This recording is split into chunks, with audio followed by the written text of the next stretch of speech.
This man who looks like Liu is actually a very tender little bottom. Just because he got drunk, he muddle-headedly spent a whole night doing it hard with someone. But the most fatal thing is, no matter how he tries, he just can't remember who that person that night actually was. Rue is the captain of the Royal Knights, and on this day he is in the middle of demonstrating body techniques in front of his subordinates. With that aura, that face, at a single glance anyone would think of that kind of white moonlight, level jade-like young lord. A full set of movements, clean and decisive, directly convinced the whole crowd. But just as he is about to open his mouth to explain the essentials of combat, he suddenly feels a wave of dizziness and nausea.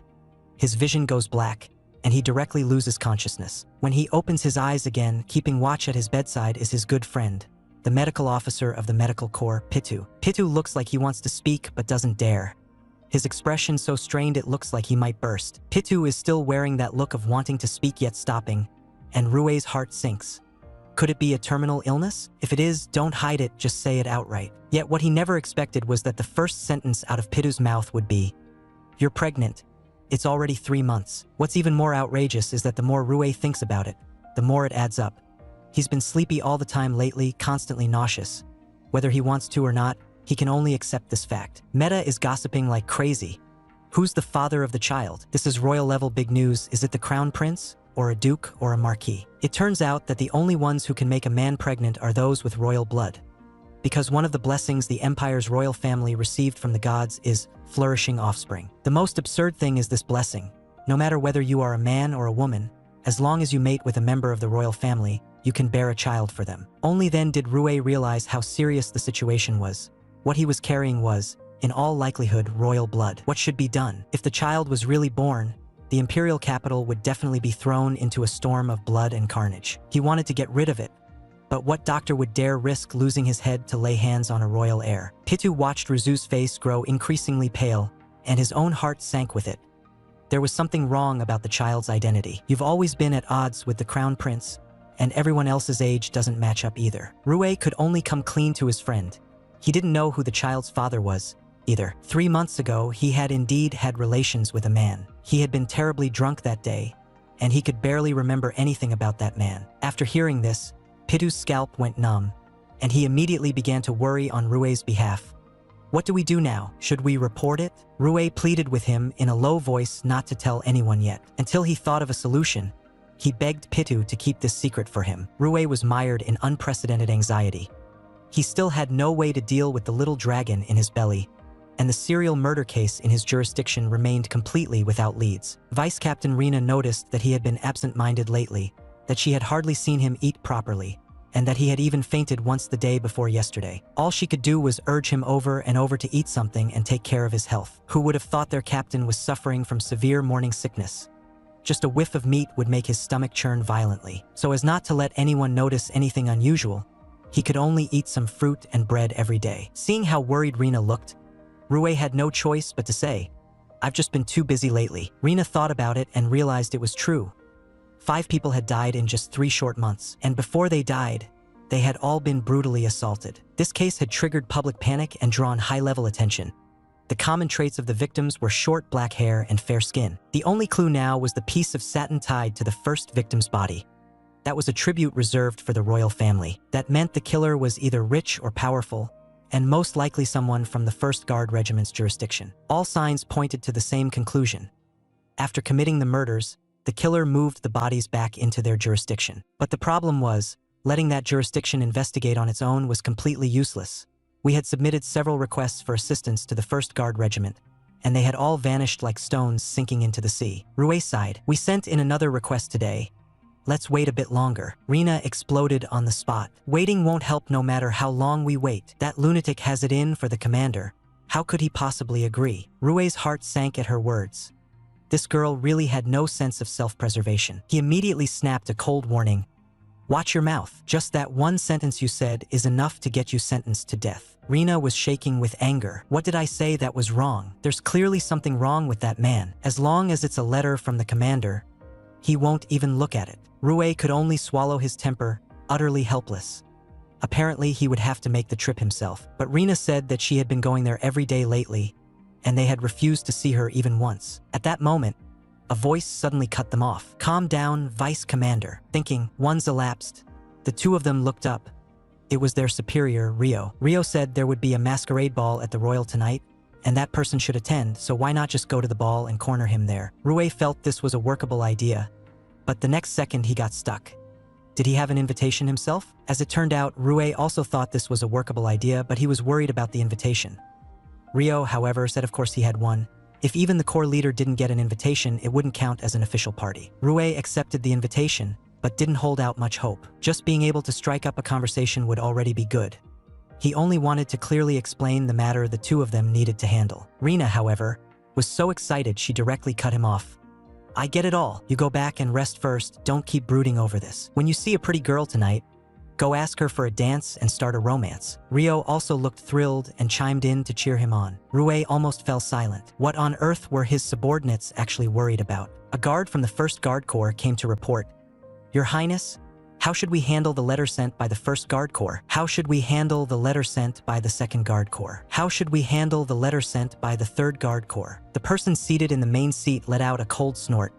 They really don't give up. How else should we handle it? Of course, we wait for him to come to me in person. Rue had just stepped through the door at home when his younger sister Joan threw herself straight into his arms. She complained aggrievedly that her brother hadn't come home for so long that even this hug felt unfamiliar. But when she heard that her brother was going to take her to the Royal Masquerade Ball, she immediately rushed off to get dressed up, thinking, one's elapsed, who made her brother so dazzling that when she stood next to him, she always seemed overshadowed. Rue couldn't do anything about Joan and could only remind them of the departure time. The butler, smiling at the side, picked up the topic. They won't listen right now. Young master, don't find it troublesome, and take the young lady to attend more of these banquets. And also, while you're at it, look for a girl you fancy. Rue shook his head helplessly. Had he reached the age where people started pushing him to get married? Seeing his reaction, the butler tentatively asked, Young master, do you already have someone? Rue immediately explained, No, I really don't. But the butler didn't believe him and went on muttering. The last time the young master came home was still for that banquet 3 months ago. But that night you didn't come back at all, and only entered the door the next afternoon. There's no need to be shy about this kind of thing.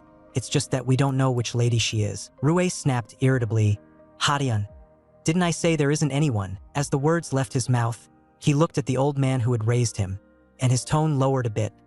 It's not what you're thinking. Sorry, I was too impulsive just now. The butler lowered his head in guilt and asked for punishment. It's all right. It was hard for you to come back, young master. You must be very tired and need a good rest. It's this old servant who did not think things through. Lying in the bathtub, Rue kept replaying the scenes from that night in his mind. That night, he only remembered that person tormenting him for a long time. When he woke up the next day, all that was left beside him was a note, telling him to go look for the other party. But he couldn't recall that person's face at all. He only remembered having had some drinks at the party, and after that, all his memories became completely blurred. When he was putting on his clothes, he thought to himself, just take that as a mistake. Slowly putting his clothes on properly, he had nothing much left to lose anyway. He hadn't expected it to leave him with such a big mess. By the time Rue was fully dressed, the butler had also brought over the mask. Seeing the mask, his heart tightened. He had worn this very one last time too. After all, at this kind of ball where the purpose is socializing, everyone usually wears the same style of mask, and the mask is just for decoration. And so Rue, bringing the elaborately dressed Joan, got into the carriage and set off. When they reached the entrance of the banquet, Rue suddenly shrank back a little. After all, that man might also be inside. Setting aside gentlemanly etiquette for the moment, he still held Joan's hand and led her in. The moment they entered, the two of them became the focus of the entire hall. After all, Rue was not only good-looking, his family background was dazzling. He dreaded dealing with this kind of occasion the most, so he took Joan and retreated toward a quieter spot. Before long, Joan was politely invited to dance. Just as well, Rue also needed to go find the person he wanted to meet. He had barely taken a few steps when he saw His Royal Highness the Crown Prince, surrounded tightly by a crowd of women. With so many pretty young ladies flocking around him, that man was, as expected, still thoroughly unlikable. Everyone, hurry and come watch. The two people whose relationship had always been terrible were finally about to face each other head-on. Could Rue obtain the Crown Prince's help? Even if he really didn't want to approach the man surrounded by that flock of women, he could only brace himself, walk up to the Crown Prince, drop to one knee in proper form, bowing as he saluted. Your Highness, long time no see, thinking, one's elapsed. But the Crown Prince in front of him only stared at him without saying a word, and anyone could see. He was very angry right now. Immediately, whispers rose all around. So it was true. Looks like their relationship is so bad they're practically at each other's throats. Rue, kneeling on one knee, listened to those comments, and his chest suddenly tightened. They had been so close as children. Why did he hate him this much now? A moment later, the crown prince finally spoke. "You're still calling me your highness at this masquerade ball. Did you come here on purpose just to ruin my mood?" Rue lifted his eyes to him and asked quietly, "Then how should I address you?" The crown prince chuckled and directly gave his own name, Metal. For a second Rue thought he had misheard, but the collective gasp of astonishment around them told him he hadn't. My God. Then the crown prince asked him, "So tell me, what should I call you?" Rue answered at once, "You can call me whatever you want." The crown prince was clearly displeased again. "How boring. Then I'll call you Little White Rabbit." Rue froze. What kind of name was that? What on earth did he have to do with a little white rabbit? But once the crown prince explained, the circle of people nearby were stunned speechless, because the crown prince said Rue was like that little white rabbit he had almost gotten his hands on some time ago. Then the crown prince stretched out his hand and said with a smile, "Get up, Little White Rabbit." Rue, who had somehow become Little White Rabbit for no reason, could only put his hand out. After pulling him up, the crown prince grabbed his arm again and frowned. "Why are you so thin lately? Have you not been eating properly? You have to understand, for a knight, this kind of profession requires the body to be in optimal condition at all times." Rue complained inwardly, "He's really meddling too much." But out loud he still said, "Work has been too busy lately. Sometimes I just can't manage everything." The crown prince immediately mocked him. "So many excuses. Anyone listening would think you've solved countless cases." As soon as Rue heard that, he flared up. "If the cases aren't getting solved, isn't it still because the crown prince won't cooperate?" He still held back his temper and respectfully requested, "I happen to have something to report. I know you should be enjoying the ball right now, but could I ask for a bit of your time?" After speaking, Rue was already running through the scenario in his mind.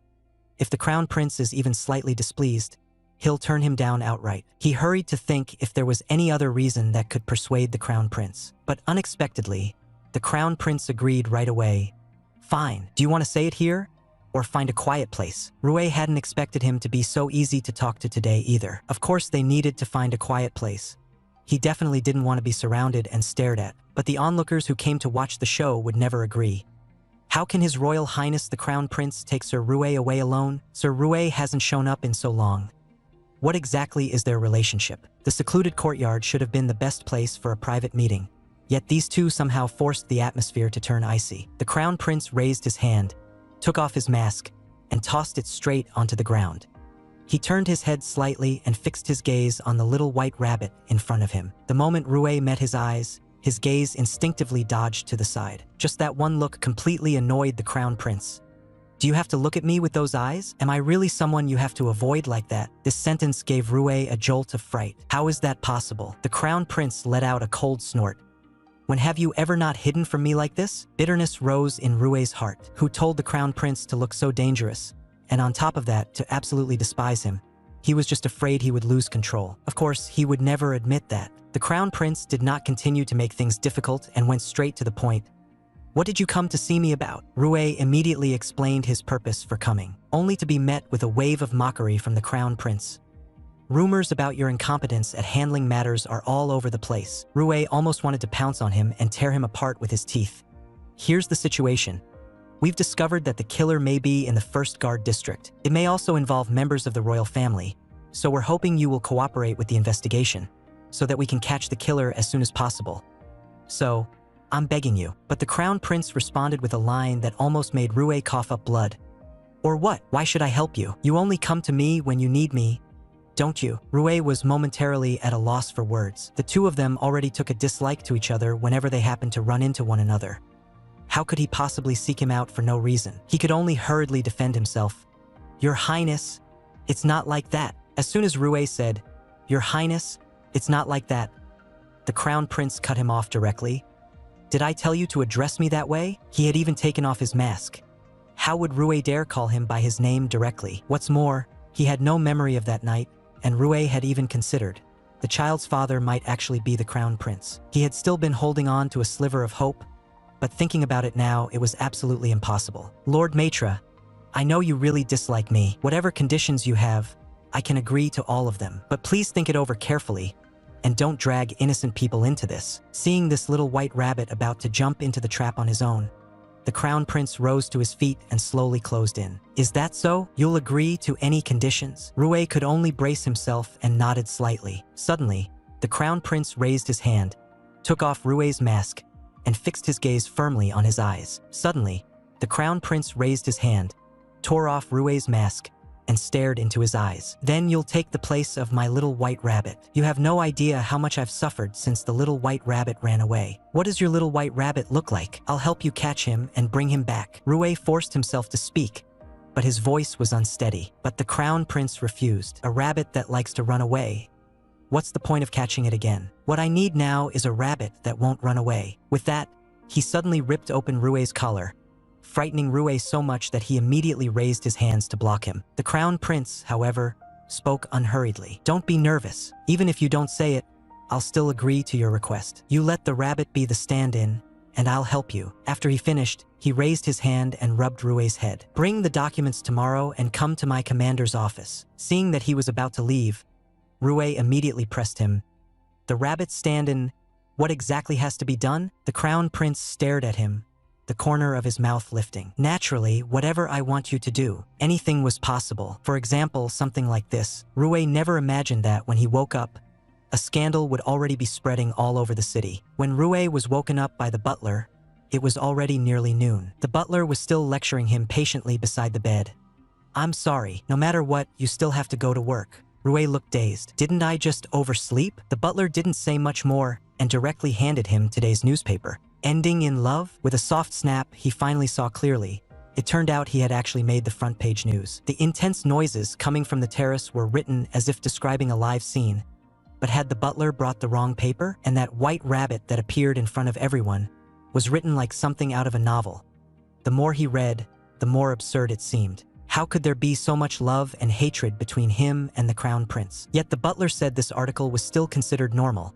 The even more outrageous ones went so far as to claim, "Young master, you're already pregnant." Which newspaper was this from, and how could they make things up so fluently? Rue thought of the crown prince's abnormal outburst last night, and how when he himself had panicked and rushed into the banquet, his clothes hadn't even been straightened. Exclamations of surprise had sounded all around him, and only then did he realize how disheveled he looked. If he hadn't run into Duke Raphael outside the palace gates, he would almost have believed that child really was the crown prince's. Raphael had actually been with him that day, and that sentence had been circling in his ears ever since.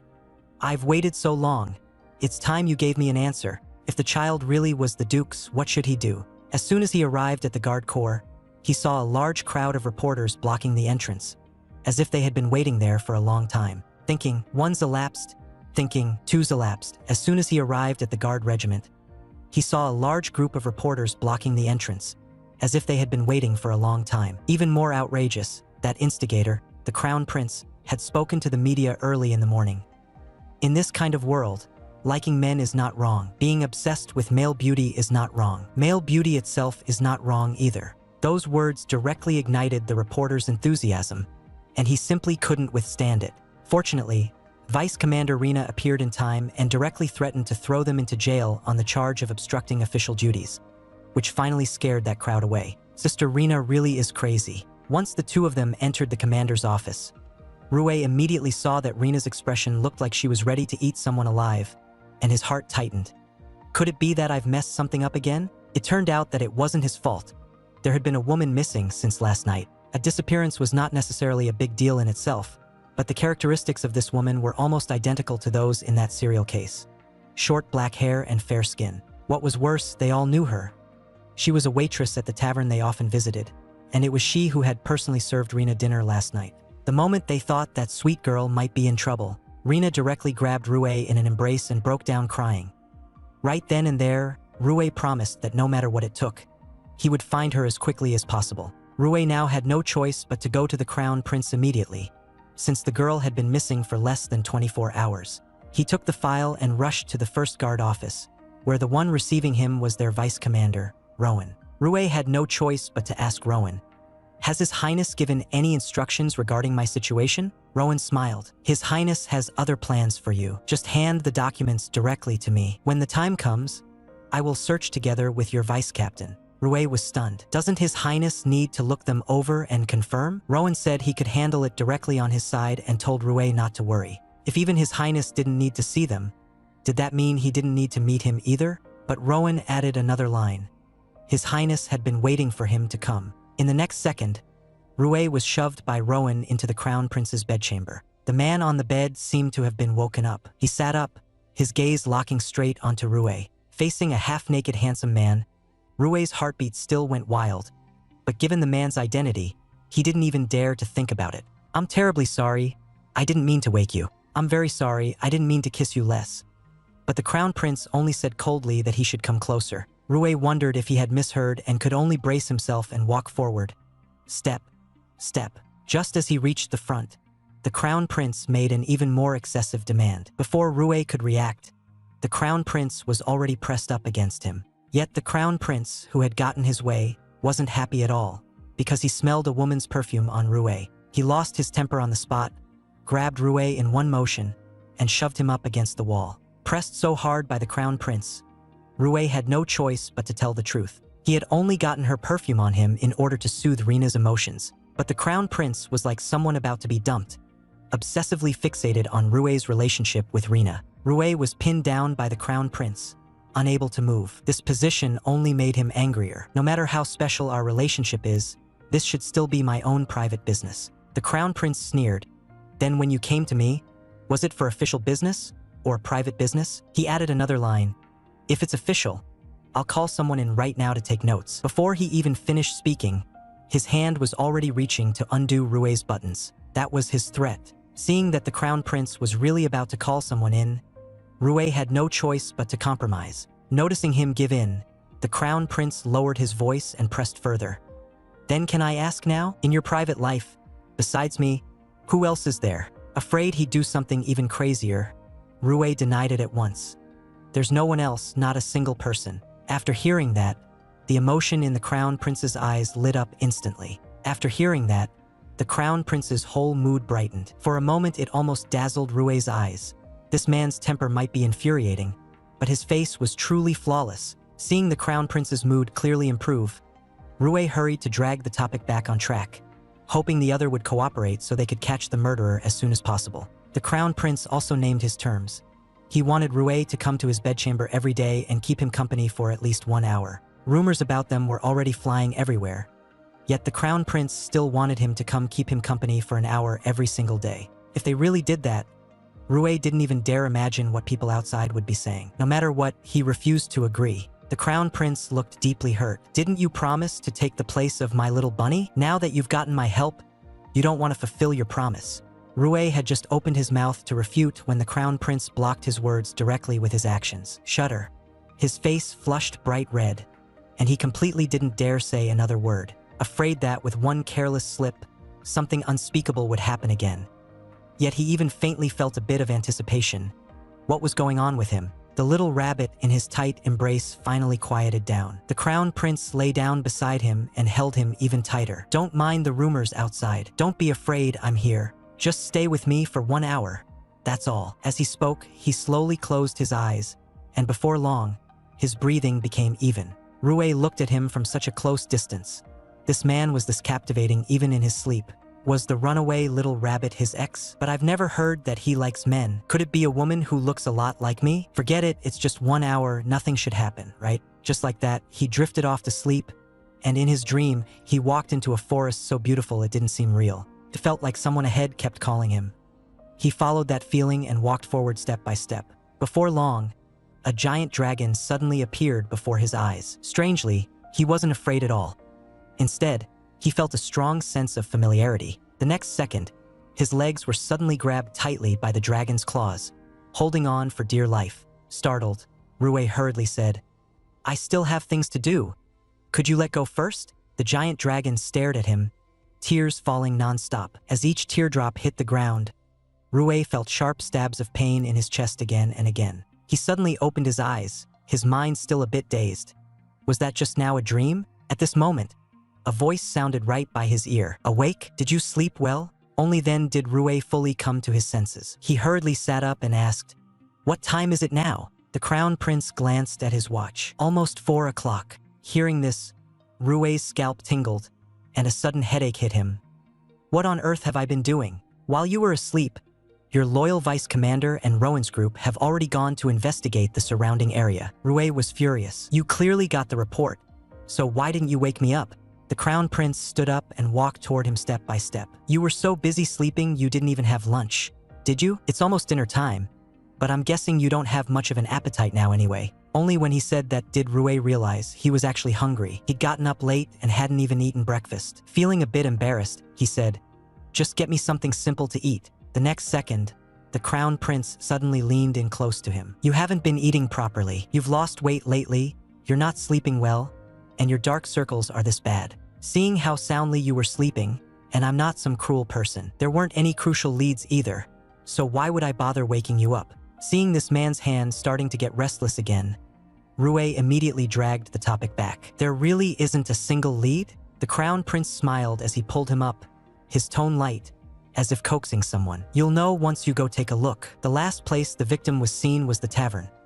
We can grab something to eat there while we're at it. Rue was startled. You're coming with me? Is that really allowed? The crown prince tightened his grip on his hand, obvious delight in his voice. Walking together like this, doesn't it feel like a date? Rue froze on the spot. Why would he say something like that? When the two of them arrived at the tavern, they both knew there was at least an 80% chance there wouldn't be any useful clues. But Rue still went to find the boss and confirmed several questions once more. Feeling completely baffled, he turned around, just in time to see the crown prince walking back and forth between the tables. He walked over and couldn't help asking, "Did you find anything?" The crown prince replied with a straight face, "I'm just picking a seat." Rue was really speechless. He couldn't seriously be planning to eat here, could he? Rue only saw the crown prince shout to the boss, "Order here." The boss came over, looking like he didn't quite understand. "What would you like to order?" The crown prince turned to look at Rue. "What do you want to eat?" "I don't have an appetite. Rather than eating, let's go gather information first." Seeing that he wouldn't give in, the crown prince said to the boss, "Bring a bit of everything. There'll be something he can eat." He then tapped the tabletop and lowered his voice to Rue. "Sit down first. I've already sent people out. Once there's any lead, they'll come report here. What you need to do now is fill your stomach." Rue thought being anxious won't help anyway, so he had no choice but to sit down across from the crown prince. But he regretted it immediately, because the person opposite him kept staring straight at him. Rue endured until his scalp tingled, then could only bite the bullet and ask, "Is there something on my face?" The crown prince suddenly reached out, his fingertips about to touch Rue's lips. "When you were sleeping just now, your mouth was slightly open. It was very cute. You kept humming, too. Were you having a nightmare?" Rue jerked backward, leaning away to dodge his hand. Just then, the boss finally brought the dishes over, abruptly cutting off the awkwardness. Rue had originally been starving, but the moment he saw the table full of meat, his appetite vanished. The crown prince kept urging him to eat, and Rue could only make an excuse that he'd been eating only vegetarian food lately. He picked up the spoon and forced himself to scoop some salad. Just as he put it into his mouth, a wave of nausea surged up and he threw up on the spot. The crown prince immediately stood up to support him. "What's wrong with you?" Rue only felt a little better after he finished vomiting, then realized the crown prince was still gripping his arm in a death hold. "Sorry. Could you let go first? I've just been eating vegetarian lately, so seeing a whole table of meat dishes is a bit hard to get used to." The crown prince didn't take in a word he said and kept yanking him along. "Come on. Let the imperial physician examine you." Rue panicked at once. If the imperial physician examined him, wouldn't he be exposed on the spot? No matter what, he refused to go. But the crown prince was convinced that if he couldn't even swallow a bite of salad, there had to be something wrong with his body and he had to be examined. Rue immediately changed his tune and said he had already had a checkup 2 days ago and nothing was wrong. After hearing that, the crown prince directly pressed him. "Then why did you go for a checkup a few days ago?" TSK, he really knows how to latch onto the key point. At this moment, a voice suddenly cut in, interrupting the two of them. "Because he fainted during physical training." Rue's physical condition instantly made the crown prince grow especially tense. The crown prince looked toward the woman who was bowing together with Rowan. Today, that perfume scent on Rue was from her. He had no mind to fuss about that now. Rue was what mattered most. He said to Rena, "You may rise. You said he fainted. What exactly happened?" Rena had already been holding in a bellyful of anger, and her tone was as hard as a knife. What else could have happened? I heard His Highness is terribly busy with affairs. Even the time to sign off on official documents is gone. Thanks to you, our commander has been so busy with this case that he can't eat or sleep. Before long, he might not even need your highness's special attention anymore. The crown prince turned his head and fixed his eyes on Rue. Is it because of me? Rue hurried to explain. It's not like that, but Rina kept adding fuel to the fire at his side. Am I not just telling the truth? It seems our big sister Luna really is genuinely fed up with the crown prince. Rue sharply cut off this girl who didn't know what was good for her. The crown prince moved closer to him then, his voice pressed very low. I may have unintentionally hurt the sir. I didn't expect you would take it so hard that you're not eating or sleeping. Rue could only deny it at once. He absolutely couldn't say he was pregnant. With things blown up like this, even he wouldn't believe it. What part of him looked that fragile? The crown prince's expression instantly darkened. You refuse to admit it's because of me? Then are you saying your vice commander is making groundless accusations against me? With that one line, Rue didn't even dare try to argue. One wrong move and Rina's little life might end right here. Seeing him fall silent, the crown prince spoke. Before we catch the serial killer, I promise to give you my full support. You may also borrow any manpower from me. Rue still didn't quite dare believe it and asked cautiously, really? The crown prince went on. Since things have come to this, in order to make up for my mistake, from now on I will personally verify everything. Rue froze on the spot. What exactly did the crown prince mean by that? After listening carefully to the crown prince's explanation, Rue finally understood.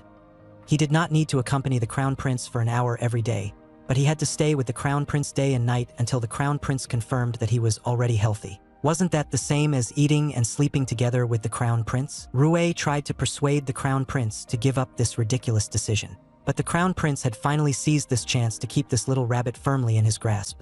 How could he possibly let him go so easily? He even wanted Rue to visit the imperial physician every day for a checkup. After that, the crown prince turned to Rina and the others and asked, "Any new leads?" Rina, finally realizing that she had brought huge trouble down on the captain, no longer dared to be reckless. She immediately put away her temper and carefully reported, one by one, all the clues she had managed to gather. However, after searching back and forth, there was nothing of real value. They only discovered that, near the previous victim, a suspicious carriage had appeared, but carriages were far too common. There was no way to keep tracking the case based on that alone. More importantly, no suspicious carriage had been seen the previous night. After that child left the tavern, it was as if he had simply evaporated into thin air. The crown prince tapped his knuckles on the table, his voice turning cold. Who was the last customer here that night? Rue and the others checked the records and locked onto the tavern's final guest. The waiter spoke haltingly, and there was an obviously fake name written on the bill. With that, they could be sure there had to be something else fishy about this matter. Fortunately, the suspects were all still staying at the tavern. The culprit should be in one of those 3 rooms, but they still could not determine exactly who it was. Since they were unsure, the group simply went upstairs to check each room one by one. When Rue knocked open the door of the first room, the door opened, and it was Officer Baker. Rue froze. It was actually Officer Baker, the one rumored to be especially loving toward his wife. Seeing the stiffness of Officer Baker's face from sheer embarrassment, Rue immediately lowered his voice to apologize. We're carrying out a search. Whatever I saw today, I'll pretend I never saw it. Officer Baker's expression darkened, and he slammed the door shut. Footsteps of the crown prince sounded from behind, and he suddenly burst out laughing. I really didn't expect him to be that kind of person. The crown prince immediately moved closer to Rue, lowered his voice, and added, I'm not a two-faced person like him. Rue replied coolly, I understand. The crown prince instantly felt displeased.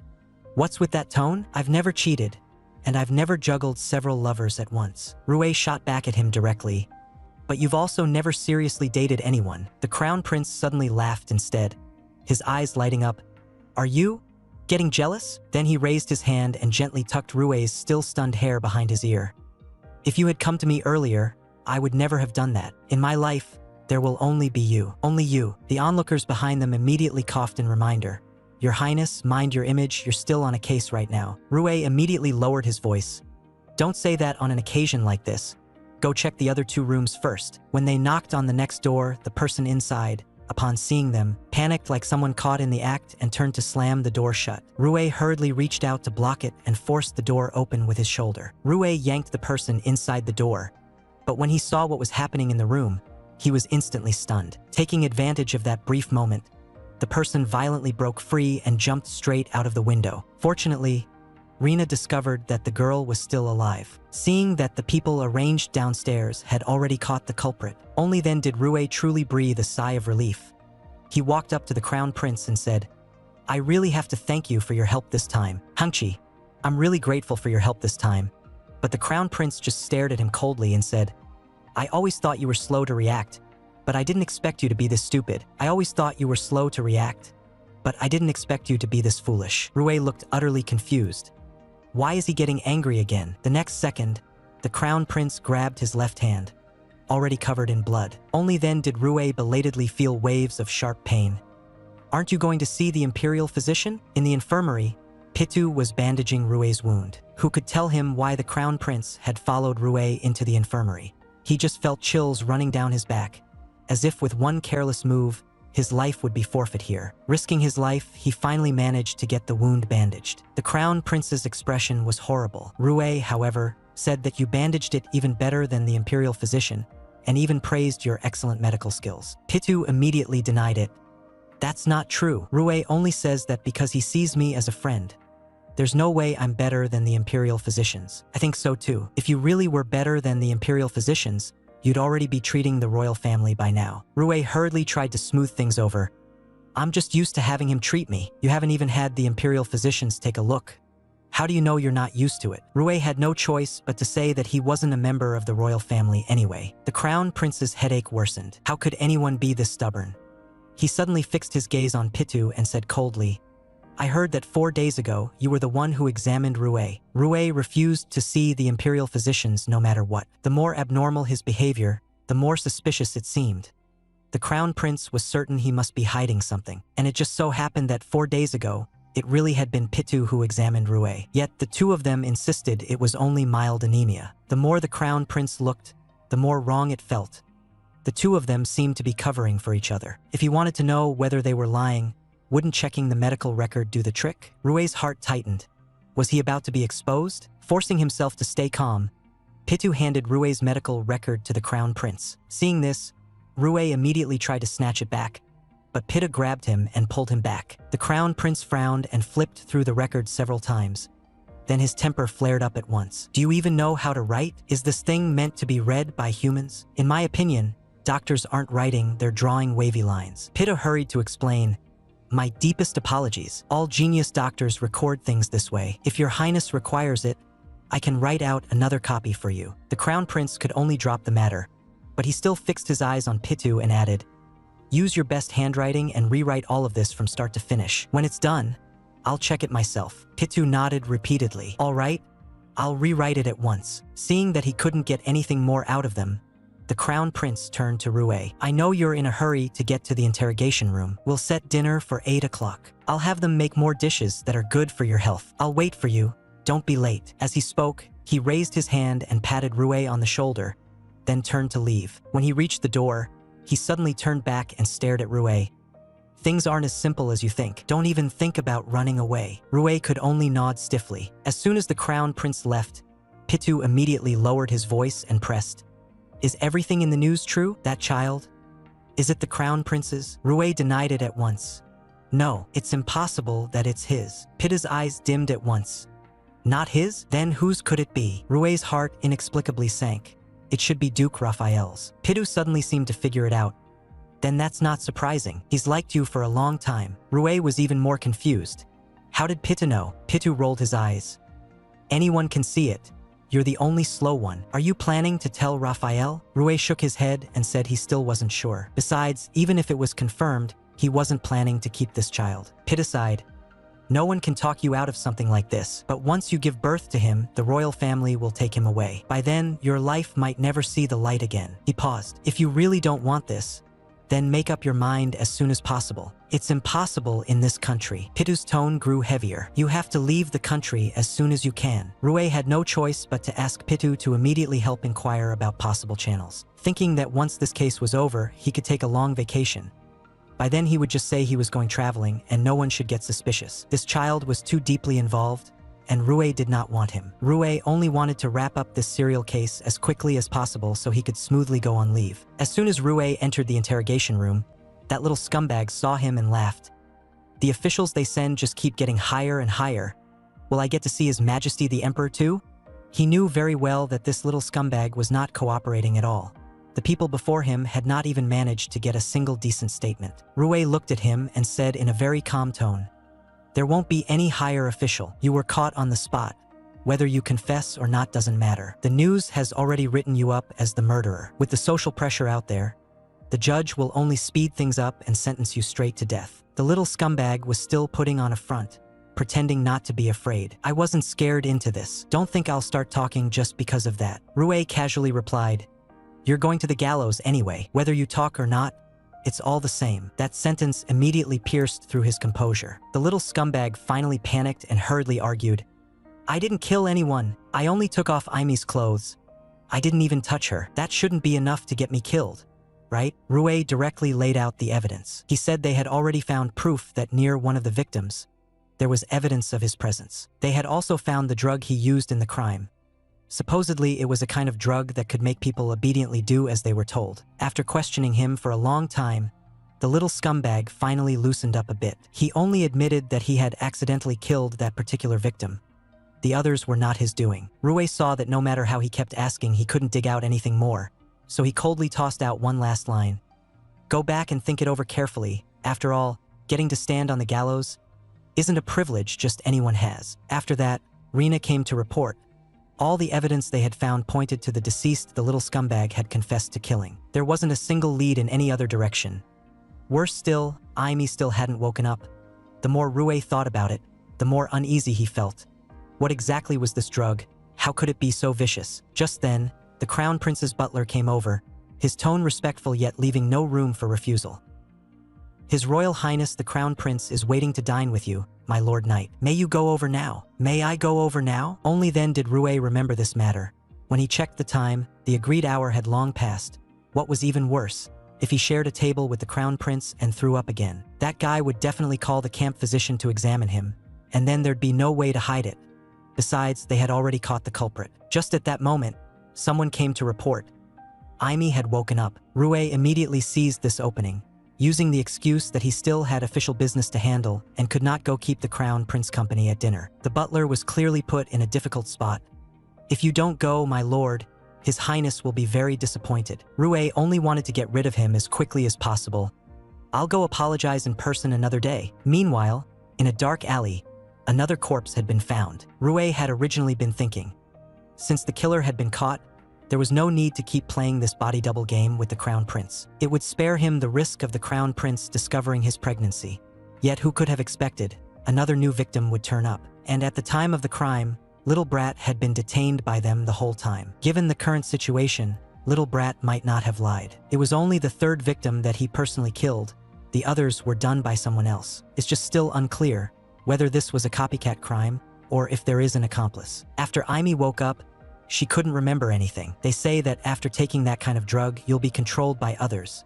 Whatever you did, once you're sober, your memory will be completely gone. Little Brat hasn't been reinterrogated yet, either. Rue told them to arrange it as soon as possible, and at the same time treat that drug as a key lead and keep digging into it. Rina said bluntly that they simply don't have enough people right now. Besides, for the past few days, almost no one in the Second Corps has really had any rest. Rue frowned and asked, "What about the First Guard Corps?" Rina looked utterly speechless. "I knew you were slow to react, but I didn't think you were this slow. The moment you refused the Crown Prince's dinner invitation, they all pulled out. And as usual, they're treating our official documents like they never saw them." "Are you serious?" Rue couldn't believe it, but when he thought of that man's temper, he also felt like he really would do such a thing. Rio suddenly spoke up at this moment. "I think the Crown Prince likes the commander." Rue couldn't figure out why he said that. Rio shot back, "Who would keep someone they hate by their side every single day? Besides, it's not like the commander truly hates him. You don't even care about the marks on your neck. You just hate people gossiping about you. That's all." Rue fell silent, lost in thought. The Crown Prince's attitude toward him was completely undisguised, like he was practically eager to stir up a scandal. Once elapsed. Thinking again of the Crown Prince's warning before he left. Could it be that he already knew the culprit wasn't that little nobody? Rina nodded along as well. Indeed, the strangest part is, Just yesterday, he personally took the captain to the infirmary. No matter how you look at it, that doesn't seem like it was just to bully someone. In the end, Rue was sold out by the two of them together. The two strongly insisted that the captain go see His Highness the Crown Prince. When Rue arrived at the Crown Prince's door, he ran right into Duke Raphael. Apparently, he was there specifically to wait for Rue. Rue was even more puzzled. Instead of looking for him at his office, why did he insist on blocking him here of all places? Raphael held up the newspaper, staring at Rue to confirm, "Is this true?" Rue denied it at once. "It's not the truth." Raphael's voice turned hoarse.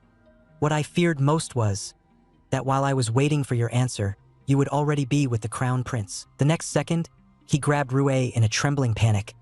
"You're not mad, are you? I really have liked you for a long time. I don't want to pressure you. When you said you would think about it, you have no idea how happy that made me. I kept holding myself back from going to see you, from rushing you, just slowly waiting for your answer. But the moment I saw the news, I really couldn't hold back anymore." Looking at Raphael like this, Pitu was right. Anyone could tell he had fallen deep. That's why every time I saw him, I felt that subtle discomfort. I'm not angry. It's that I was too careless, and that let the rumors run wild everywhere. A sudden click cut Rue off mid-sentence. He lifted his eyes and saw a reporter in the distance take to his heels and run. Raphael wanted to keep talking, but Rue immediately pushed him away. He turned and fled, leaving this dangerous place. My scandal with the Crown Prince hasn't even been suppressed yet. If something gets out about me and the Duke on top of that, I'm afraid I'll really become the protagonist of the year's most melodramatic dog blood show. There's a very blunt saying, when you need someone, you draw close. When you don't, you turn away. Rue carried this out to the extreme. He hadn't expected that he'd have to go beg the Crown Prince again so soon. When he heard from the chief attendant that the Crown Prince had been waiting for him the whole time, Rue felt even more guilty. As the chief attendant led him toward the dining hall, he softly asked what Rue would like to eat. Rue froze for a moment. "We're having lunch this early?" The chief attendant's expression deepened. "It's not lunch." It turned out that last night Rue had refused the Crown Prince, but the Crown Prince had kept waiting to dine with him and hadn't closed his eyes all night. Rue hadn't expected things to blow up like this. The moment he entered the dining hall and saw the Crown Prince, his heart instantly leapt into his throat. The man's face showed almost no expression. His joy and anger were hidden cleanly away. Rue thought that, no matter what, he had to explain clearly what happened last night. But the Crown Prince had no interest in hearing his explanation at all. Right after that, the attendants brought out dish after dish, filling the entire table. Rue was still in a daze when the Crown Prince asked coldly, "You can't eat this either?" Looking at the whole table of vegetarian dishes, Rue immediately said he could. He picked up his cutlery and began to eat. In fact, Rue really hadn't eaten a single bite since last night. But no matter what, he still couldn't put his mind at ease and couldn't help asking the Crown Prince, "You really haven't eaten this whole time?" The Crown Prince lowered his eyes, his voice very soft. "Yeah, so don't stand me up again in the future. If you dare do it again, I'll punish you under the charge of plotting against the royal family." Rue was left speechless. Is he trying to sentence me to death? Without realizing it, he finished all the food on the table. Only when he looked at the stack of plates in front of him did he belatedly start to feel embarrassed. Looking at the empty plate he had just finished, Rue suddenly felt a little embarrassed. After confirming that he was full, the Crown Prince smoothly suggested going to the garden for afternoon tea. In the greenhouse of the garden, the longer Rue stayed, the more he felt something was wrong. He watched the Crown Prince leisurely drinking his coffee. This man was actually not angry, and was even treating him so considerately. Rue felt a bit guilty and lacking in confidence, but business mattered more. "I'm really sorry about what happened yesterday. The case was too urgent, and I didn't think you would keep waiting for me." There was a heavy bang as the cup was set down. The Crown Prince was taking his anger out on the cup. The Crown Prince raised his eyes. "Oh, you thought what I said was a joke?" He started laughing again, but his tone grew colder. "Did you think that since the case was almost wrapped up, you could finally relax, only to end up finding another corpse? With something like this happening, you must be pretty rattled too." He paused, his smile deepening. "But even though you're so busy, you still came to see me, because you're worried I'm not eating well enough, right? It couldn't possibly be that you came to ask me for help, could it?" That sentence left Rue completely speechless. The next second, the Crown Prince's smile vanished. He lifted his foot, about to kick Rue's stool. Rue reacted with lightning speed and shot to his feet. The stool was kicked flying. Rue looked at the Crown Prince, the sudden turn of events leaving him momentarily at a loss. The Crown Prince tilted his head back, staring at Rue standing before him, and let out a cold snort. "Who gave you permission to look down on me like this? Even without a chair, you shouldn't be offending me this way." Rue hurriedly dropped to his knees, bowing his head to apologize. "I'm terribly sorry. Is he about to blow up? Why does his little white rabbit always want to run away?" The crown prince was holding back a fire in his heart. This time, the little white rabbit was in trouble. The crown prince suddenly grabbed Rue's chin and forcibly made him lift his eyes to look at him. "I clearly warned you. The game isn't over yet. Do you think the problem is solved? You think you can stop just because you want to? What now? Something went wrong and you've come begging me again?" Rue hurried to defend himself. "It's not what you think." The crown prince flipped his hand to seize Rue's wrist, squeezing even harder. "It's not like that. Then what is it like? Do you take me for a fool?" Seeing Rue frown in pain, the crown prince still let go, coldly flinging him away. "Right? You can't hide from me fast enough. How could you possibly come to me on your own? You must be very happy thinking the case is about to end. You finally won't have to see me, this person you hate so much. Unfortunately for you, I'll have to disappoint you. You still have to come see me. You're here to beg me for help, aren't you?" As he said that, he directly yanked Rue by the hair. "You were very cute, and I really would want to help you. But you acted on your own without permission, and now I don't feel like helping you anymore. So what do you say we do?" Seeing the crown prince growing more and more out of control as he spoke, Rue immediately lowered his voice to beg for mercy. "It's all my fault. I deserve to die. I really didn't think you would keep waiting for me." The crown prince didn't want to hear any explanation. He directly used his actions to seal Rue's mouth. Even with that burning sense of losing control, the crown prince still wasn't satisfied. He shoved Rue down onto the ground, and his hands began to wander restlessly. Rue came back to his senses and hurried to block him. "Wait, Your Highness!" The crown prince raised a triumphant smile. "Wait for what? You're already reacting. Why are you so easy to ignite?" Next comes the lights off segment. I'll stop my commentary here, and the rest you can fill in with your own imagination. A fierce showdown had just ended, and the well-fed and well-watered crown prince immediately began teasing his little cherished wife. "I was planning to punish you, but in the end, weren't you enjoying it a bit too much?" Rue was so embarrassed he couldn't lift his head, wishing he could disappear on the spot. The crown prince laughed even more happily. "You just ate so much that your belly is all puffed up, yet your body is still so thin, like a little goldfish, so cute." Rue's whole body tensed in an instant. Seeing that the crown prince didn't seem to take it seriously, he relaxed a bit and said while getting dressed, "Remember to come over for dinner tonight." The crown prince lifted his hand to touch Rue's face, his tone softening a little. "Sometimes I really don't know what to do with you. I can't bear to really be rough with you, but if you dare stand me up again, I can't promise what I might do. Maybe I'll do something even crazier than just now, right in front of someone you care about." A chill shot through Rue's heart. He hurriedly got up and dressed. He wouldn't actually want to do it in front of someone else, would he? The crown prince repeated it again. Same time as before, 8 in the evening. Seeing him about to turn and leave, Rue quickly spoke up. "Wait, I might not be able to make it tonight." The crown prince's face immediately darkened, and his earlier good mood vanished at once. Rue hurried to explain. "The thing the killer used is very likely the key, so we have to go to the tavern to gather information. People at the tavern usually stay until very late, so I might not be able to come back to have dinner with you." Because of Rue, the crown prince also more or less understood this case, and learned that the medicine had been sent for testing, with the results not coming out until next week. Wanting to figure out the effect of this drug as soon as possible, Rue instead had an idea suggested by the crown prince for his little pampered wife.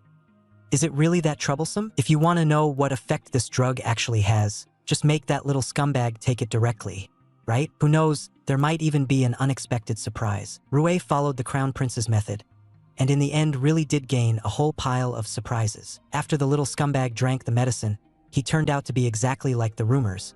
Whatever you told him to do, he obediently did it, completely compliant. Rue and the others didn't even have to put in much effort before prying the truth out of his mouth. Just as they had deduced, he had only killed the third victim. As for why he imitated the serial killer's methods, it was because someone had given him a large sum of money, provided the tools for the crime, and also that kind of very potent drug, making it easier for him to succeed. After he acted according to that person's instructions, that person would come and take the corpse away.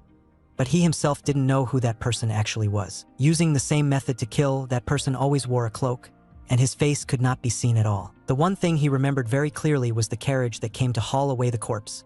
When it moved, one of its legs would drag on the ground and produce the sound of chains, clanging and clattering, extremely piercing to the ear. That night, Rue went to the crown prince's place as agreed. Although the steward received him respectfully, he still reminded him, "You've come rather late." When meeting with a member of the royal family, arriving early is the most basic form of etiquette. Rue had no choice but to apologize first. When the steward asked whether he was planning to serve the same dishes tonight as during the day, Rue suddenly really wanted to eat meat, so he could only hint tactfully, "Today it seems like we could have a bit of meat." The supervisor was also someone good at reading faces, and immediately said he understood, then turned around to make arrangements. When Rue walked into the restaurant, the crown prince was already sitting inside waiting for him. As soon as the crown prince saw Rue, his tone was displeased.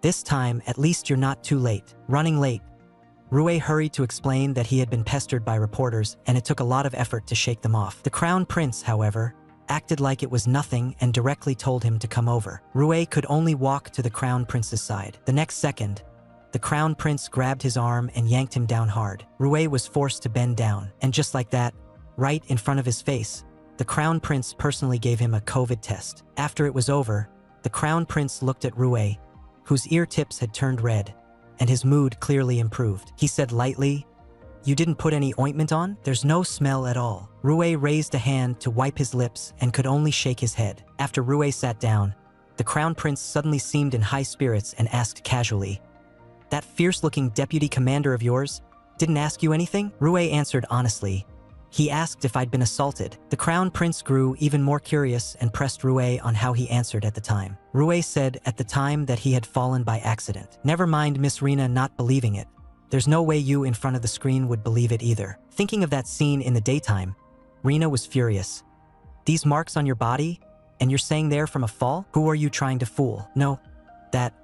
If you're afraid of losing face, then report it to the police anonymously. If you're afraid of losing face, then report it to the police anonymously." At that time, Rue desperately denied it, saying that he had not been violated. Rina stared at him and countered, "So it was consensual? You two liked each other." Hearing Rina say that made it even more impossible. But back then, no matter how strong the crown prince was, if Rue had really been unwilling, Rue clearly could have broken free completely, yet he had almost not resisted at all. Rue lifted his eyes and looked at the crown prince's face, which was filled with a curious expression that practically said, "I'm waiting for you to go on." He could not help but ask, "The little white rabbit you mentioned, does it refer to a specific person? What else?" The crown prince's tone was light, yet it pressed down so hard one could barely breathe. "Do you think I would want to kiss an actual rabbit? But that's not something you need to worry about." As the stand-in for the little white rabbit, Rue at this moment only wanted to figure out one thing. The crown prince looked at the expression in his eyes that said he had to get to the bottom of it. He paused for a moment before slowly opening his mouth. "That is someone I've liked since I was in the academy." Even though the crown prince had always hated Rue and treated him as a substitute, Rue could not deceive himself. He really did like the crown prince, liked him so much that he had tacitly accepted the crown prince doing that kind of thing to him. So he became even more curious about the little white rabbit he was replacing. But if it was someone he had liked since the academy, logically speaking, Rue should know who it was. Back then, Metal had not been particularly close to anyone at the academy. Everyone was afraid of him and only dared to carefully address him as "Your Highness the Crown Prince." Rue had never seen him treat anyone in a special way either. After thinking for a long time and still not figuring it out, he could not help asking the Crown Prince, "Is it a man?" The Crown Prince admitted it very calmly. After all, the academy was full of nothing but boys. Watching him admit it so frankly, Rue's heart tightened again and again. If he'd started liking him back in the academy, it had been at least 10 years. Liking someone for so long with no result. Is this really Metal? The Crown Prince swirled his wine glass, his tone very light. "But he doesn't like me. Every time he sees me, he looks terribly embarrassed. At first I thought he liked me too, but things weren't the way I imagined. Every time I thought I was about to catch hold of him, he slipped away again. Even so, I still can't let go. Maybe I like him too much, so I just refuse to give up." When Rue heard this, he suddenly felt that he was truly an awkward existence. Seeing that Rue hadn't taken a single sip, the Crown Prince casually asked, "Do you not like red wine?" He subconsciously covered his stomach and immediately denied it, saying that he'd been abstaining from alcohol recently. The Crown Prince stared at him, at the way he was holding his stomach and looking sullen. "Not feeling well or can't eat meat?" Rue could only find an excuse. "Maybe I ate too much." The Crown Prince glanced at the empty plate in front of him, his tone tinged with amusement. Looks like the food in the palace really suits your stomach. Before, outside, you could throw up after a single bite of salad. You must have a palace stomach now. Rue thought about it, and it was actually true. For a while recently, nothing he ate sat well with him. Could it be the little one in his belly? Doomed to be delicate from birth. Since he was born so delicate, this little one can't possibly be Metal's. But he has no memory, so he feels it might be Raphael's. After all, that day he really had been with Raphael. Yet the more peacefully he and Raphael got along during the day today, the less he could control his mind from overlaying that blurry scene from that night again and again. But it couldn't possibly be Metal either. Metal had always refused to exchange any letters with Rue, so how could he have left him a note or anything like that? As expected, he was just overthinking it. The crown prince beside him had been watching Rue all along. Seeing him so sleepy he was about to doze off, yet still stubbornly forcing himself to eat. This wouldn't do. If this went on, his head would end up banging on the table. The next second, there was a bang. The steward was so startled he jolted, only to see that the crown prince had already placed his hand under Rue's forehead. The steward asked nervously, "Are you all right, Your Highness?" The crown prince stared at Rue's sleeping face and lowered his voice. "Keep it down, he's just fallen asleep. Looks like he really is exhausted." Just like that, the crown prince once again tricked Rue back onto his own bed. He looked at the sleeping Rue and reached out to gently stroke his face. He had always thought that in this life, only women had the right to touch him like this. "I thought that in this life, I could only watch you from afar like that. But now I've really touched you. Now that I don't want to let go, what am I supposed to do? I know that the moment the case is over, you'll definitely run away again. But at least for now, you're mine." Rue never expected that the moment he opened his eyes, he would have been written into the story as a scumbag two-timer. Miss Rena looked so fierce it was as if she were going to eat someone, and shouted at him, "I stayed up late working overtime, not so I could come look at the chaotic mess that is your private life." Rue was still groggy. "Who am I? Where am I?" Seeing he still hadn't figured things out, Rena gritted her teeth and went on. "Excuse me, your boss plus 2 men, and the scandal is all over the place. It's almost evening and you still haven't come to work. Are you trying to make people die of anger?" As she spoke, she snapped open the front page of the newspaper and thrust it right in front of Rue's eyes. Rue took one look at the content and immediately hurried to protest his innocence. Rena reminded him to be realistic. Explaining is useless now. The whole country is talking about this piece of news. Just then, a hand suddenly snatched the newspaper away. The crown prince who had been sleeping beside him sat up and began to read carefully. Something about a duke confessing to the viscount multiple times. Something about the viscount explaining that it was fake. Something about the viscount explaining that it was fake. Something about the two of them being deeply in love and promising a lifetime together. Something about the viscount, however, being carried into that person's bedroom that very night. Only then did Rue realize where he was. His face flushed scarlet all at once, and he couldn't even tell whether it was from shame or anger. "It's not like that. My confession was sincere, but I never intended to toy with either of you." The crown prince narrowed his eyes. "You turned him down?" Seeing the prince looked like he was about to lose his temper, Rue could only tell the truth. "There's no way between him and me." Watching the two of them treat her like air, Rena couldn't help speaking up. "Then at least say something, will you? Do you know what time it is now? The 6 p.m. You haven't shown up to work all day. If I weren't worried something had happened to you, I wouldn't have bothered making this trip." The two people on the bed still ignored her, and Rena was so angry that she turned around and left. "I'm never going to bother with you again." Rue wanted to explain, but he couldn't even make it clear to himself. The crown prince, however, added fuel to the fire with a wicked smile. "But you're right here in my bed." That one line choked Rue completely. When it came down to it, the way he looked right now, he really did seem like a scumbag. Suddenly, the crown prince reached out and pulled him into a tight embrace, saying in a low voice, "Promise me you won't get too close to that person." Only after hearing an answer from Rue that satisfied him did the crown prince stand up and start getting dressed, unhurried and at his leisure. Only then did Rue notice that the back of the crown prince's pale hand was reddened in a large patch. But the crown prince merely said calmly that he was fine. After confirming that Rue still had to go back to work that night, the crown prince even considerately told him to take dinner back with him and not to come over again tonight. After another round of nucleic acid testing, the crown prince finally left in satisfaction. Once Rue had straightened himself up, he looked up and immediately saw Rena waiting at the door. Rena was clearly furious, and Rue lowered his head at once to admit he was in the wrong. Seeing how things had come to this, Rena could only sigh.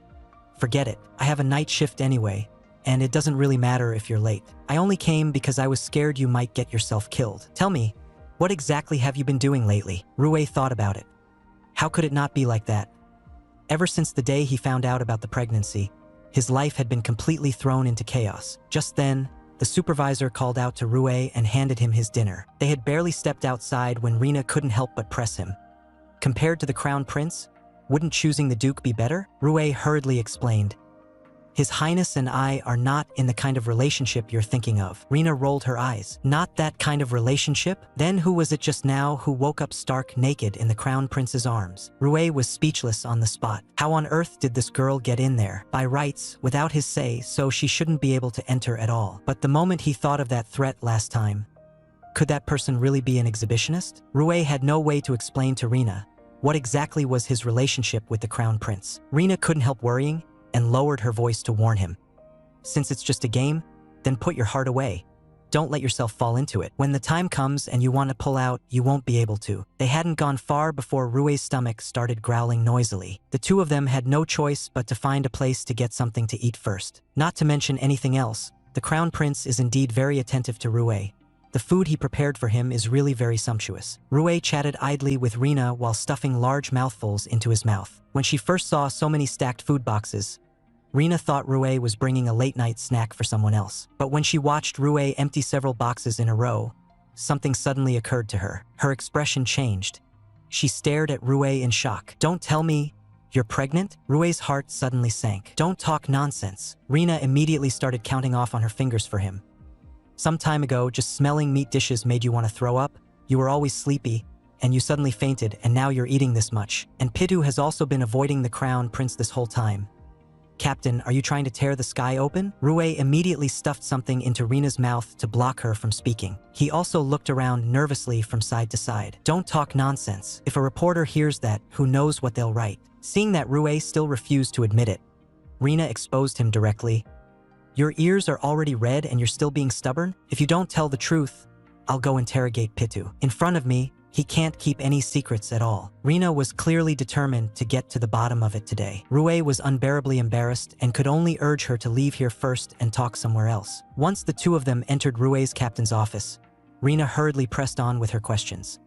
Was it because the child is the crown prince's that the two of them have been acting so out of character lately? Now that things had been asked to this point, Rue had no way to dodge anymore and could only explain everything that had happened during this time, down to the last detail. Rina recalled that banquet.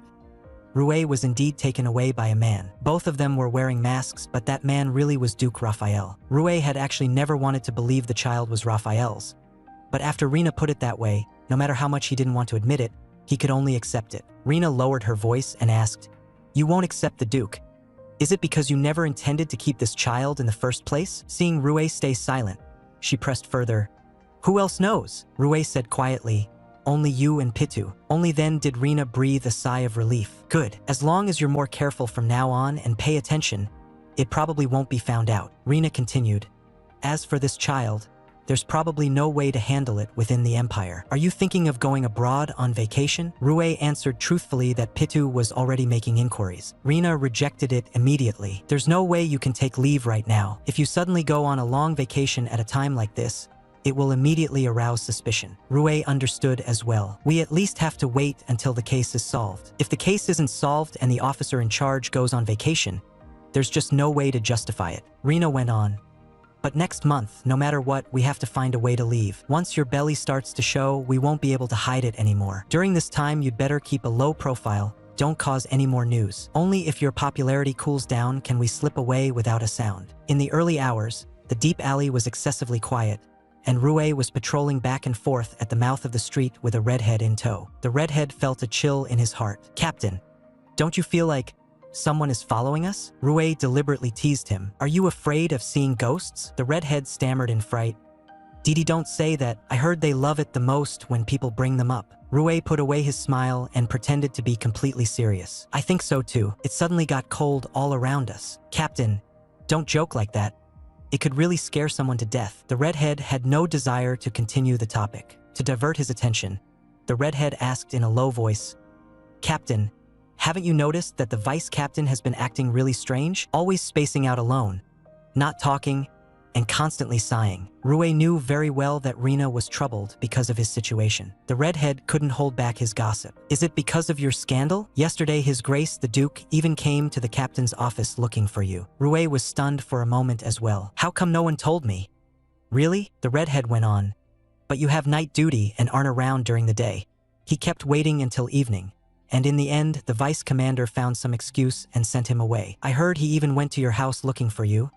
But the vice commander told us to keep it secret, and it seems everyone did. Rue was even more speechless as he listened. Didn't want him to know? Yet they deliberately stuffed the most famous blabbermouth in the whole corps at his side. Well, looks like he never intended to hide it from him at all. The redhead immediately expressed his position. He strongly supported the commander. There was nothing wrong with liking men. It was just that he felt the Duke seemed more suitable. Prince Rina. Rue was completely confused. Could this really be Rina's idea? The redhead added another line. Duke Rina. But the most crucial point is, the commander likes Prince Rina. You've liked His Royal Highness, the Crown Prince, since a long time ago? Rue was even more confused. What did a long time ago mean? The redhead was just about to explain. Back when we were at the academy?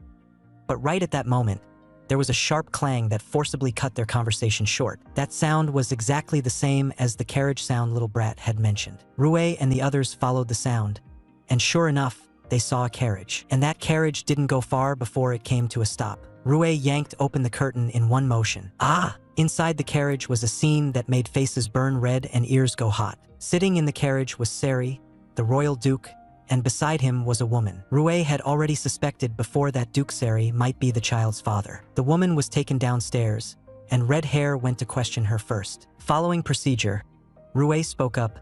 I'm very sorry. This isn't about suspecting you. You know there's been a serial case recently, so please answer truthfully. Your address is on 2nd Street, yet at this hour you're showing up on 7th Street. What are you here for? Duke Seri spoke in a flirtatious tone. There are plenty of hotels around here. I can't very well take her to a hotel on 2nd Street. Can I? Besides, for this kind of thing, isn't this where everyone comes for it? Rue really couldn't understand all this roundabout talk. Duke Seri gave a cold snort. Still pretending with me? Haven't you people come here before too? Rue was stunned on the spot. Me? You mean that time 3 months ago? Duke Seri said with a smile. It was a long time ago anyway. It was the night of the summer ball.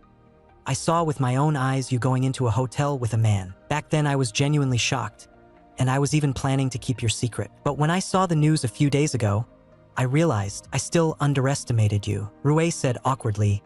It's not that exaggerated. Just then, Duke Seri suddenly pounced on Rue and pinned him down hard. I knew it. You really are this easy. Count me in. Honestly, I'm very interested in you too. Rue's eyes widened in panic. Are you going for the ditzy little cutie persona? The crown prince, the third prince, and that guy who went to the hotel with you, so adding me to the list doesn't really matter, does it? Maybe it's not just those few, right? Rue himself could hardly believe that he could be described as having such a wild time. Clearly, he was already in a vague, ambiguous relationship with the crown prince and Duke Raphael. And then, out of nowhere, there was that stranger, the man who went to the hotel with him. Now there was even Duke Seri pinning him down, opening with, "You're so casual," and even saying, "It's no big deal if I join in too." But Duke Seri actually knew who the man was that took him to the hotel that day. Rue had been so shocked just now that he gave Duke Seri an opening, allowing him to pin Rue beneath him. In the next second, Rue executed a grappling move and directly reversed the situation, restraining his opponent instead. Rue warned in a cold voice, "Your Grace had better not resist. Assaulting a guard on investigative duty is a criminal act." Not wanting to make a big scene, Duke Seri instantly backed down, hurriedly saying that he understood. After Rue let him go, he learned from Seri that the man that night was not Raphael. But what could be confirmed was the man had red hair. In the royal family, the only redhead was the already married Marquis Aurel. Rue comforted himself inwardly. Maybe I saw wrong. It was too dark back then after all. Seri chuckled softly. Relax, we're not going to blab about something like this. Besides, we're not exactly clean ourselves, are we? Rue frowned. Your Grace, aren't you already engaged? Seri said carelessly. You're already fooling around with the two brothers, and you still have the nerve to lecture me? You're already fooling around with the two brothers, and you still have the nerve to lecture me. There was just no way to explain it clearly. I'm not going out with either of them. Seri, hearing him say that, became even more flippant and reached out to touch Rue's leg. Since you weren't serious either, then I have even less reason to be, right? Rue immediately grabbed his groping hand. I don't have that kind of fetish. That single touch made Rue's whole body uncomfortable. So it turned out that the feeling of being touched by someone you like and someone you don't like was so drastically different. Rue forcibly dragged the topic back to the case. They didn't know that the killer was not far from the carriage, staring right at them. At dawn, the crown prince spent ages picking out which gemstone to wear, yet still felt dissatisfied with all of them. The chief attendant laughed and said, "Your Highness would look good even wearing a plain rock." The crown prince puffed out his cheeks. "No, I want to look a bit better." The little white rabbit loved beautiful things the most. So in the end, he was still planning to use a honey trap, huh? He thought back to when they were at the academy, both still adolescent boys. Their favorite topic was which girl was the prettiest. He remembered very clearly. When everyone asked Rue who he thought was the most beautiful, Rue didn't even think and directly said, "Metal." At the time, everyone stared at Rue in shock. Rue, on the other hand, looked puzzled. "Isn't she?" He asked Rue, "Do you think I'm more beautiful than all of them?" Rue said he was the most beautiful person he had ever seen. Rue even blushed. In that moment, he really thought Rue liked him. But he waited all the way until graduation, and Rue still never confessed to him. Rue never confessed. Later, he stopped calling his name and only addressed him distantly as "Your Highness the Crown Prince." He wanted to transfer Rue to a guardroom closer to himself, but was rejected by Rue as well. Every time he got close, Rue would run faster than a rabbit. Is it because Rue noticed that I like him, so he wants to avoid me? Rue did not want to be entangled with the two brothers, so he had to clear things up with Raphael as soon as possible. From the very beginning, first, he suspected the child was his, and second, he simply had no time to deal with matters between him and Raphael, which is why things dragged on to this point. He knocked on the Duke's door. The servant who opened the door did not immediately invite him in, but instead looked nervous and asked him to wait a moment. After a while, Raphael's butler finally came over and led him inside. Rue cast a glance into the room and, not seeing Raphael, asked the butler where Raphael was. But the butler looked just as nervous and said the Duke had not yet risen. Only then did Rue realize he had rushed over right after finishing the night shift. It really was too early. He said apologetically, "I'm terribly sorry. I'll come back later." The butler immediately gripped Rue's hand and all but pleaded, "Sir, if you just leave like this, the Duke will certainly scold us. Please wait a moment more. The Duke will be here at once." Rue had no choice but to stay and wait for Raphael. But for some reason, the atmosphere here faintly made him feel uncomfortable. Even the fragrance of the floral tea the butler served made him feel a bit nauseous. Fortunately, before long, he heard Raphael calling him. He looked up. Raphael's clothes were covered in blood, scaring him so much that he stumbled back several steps. Raphael saw that he looked like he was about to grab someone away at any moment. He immediately explained, "Don't get the wrong idea. It was a deer. A very large deer. I happened to want to learn taxidermy, so I tried doing it myself for practice. Did I scare you? They said you were here, and I rushed over without having time to change." Rue's heart sank. Even if it was taxidermy, there shouldn't be this much blood. It looked more like a dissection. He turned his head and asked the butler, "Didn't you say he was still asleep?" The butler forced out a smile. "I thought he was still sleeping. Yesterday he kept talking about doing taxidermy.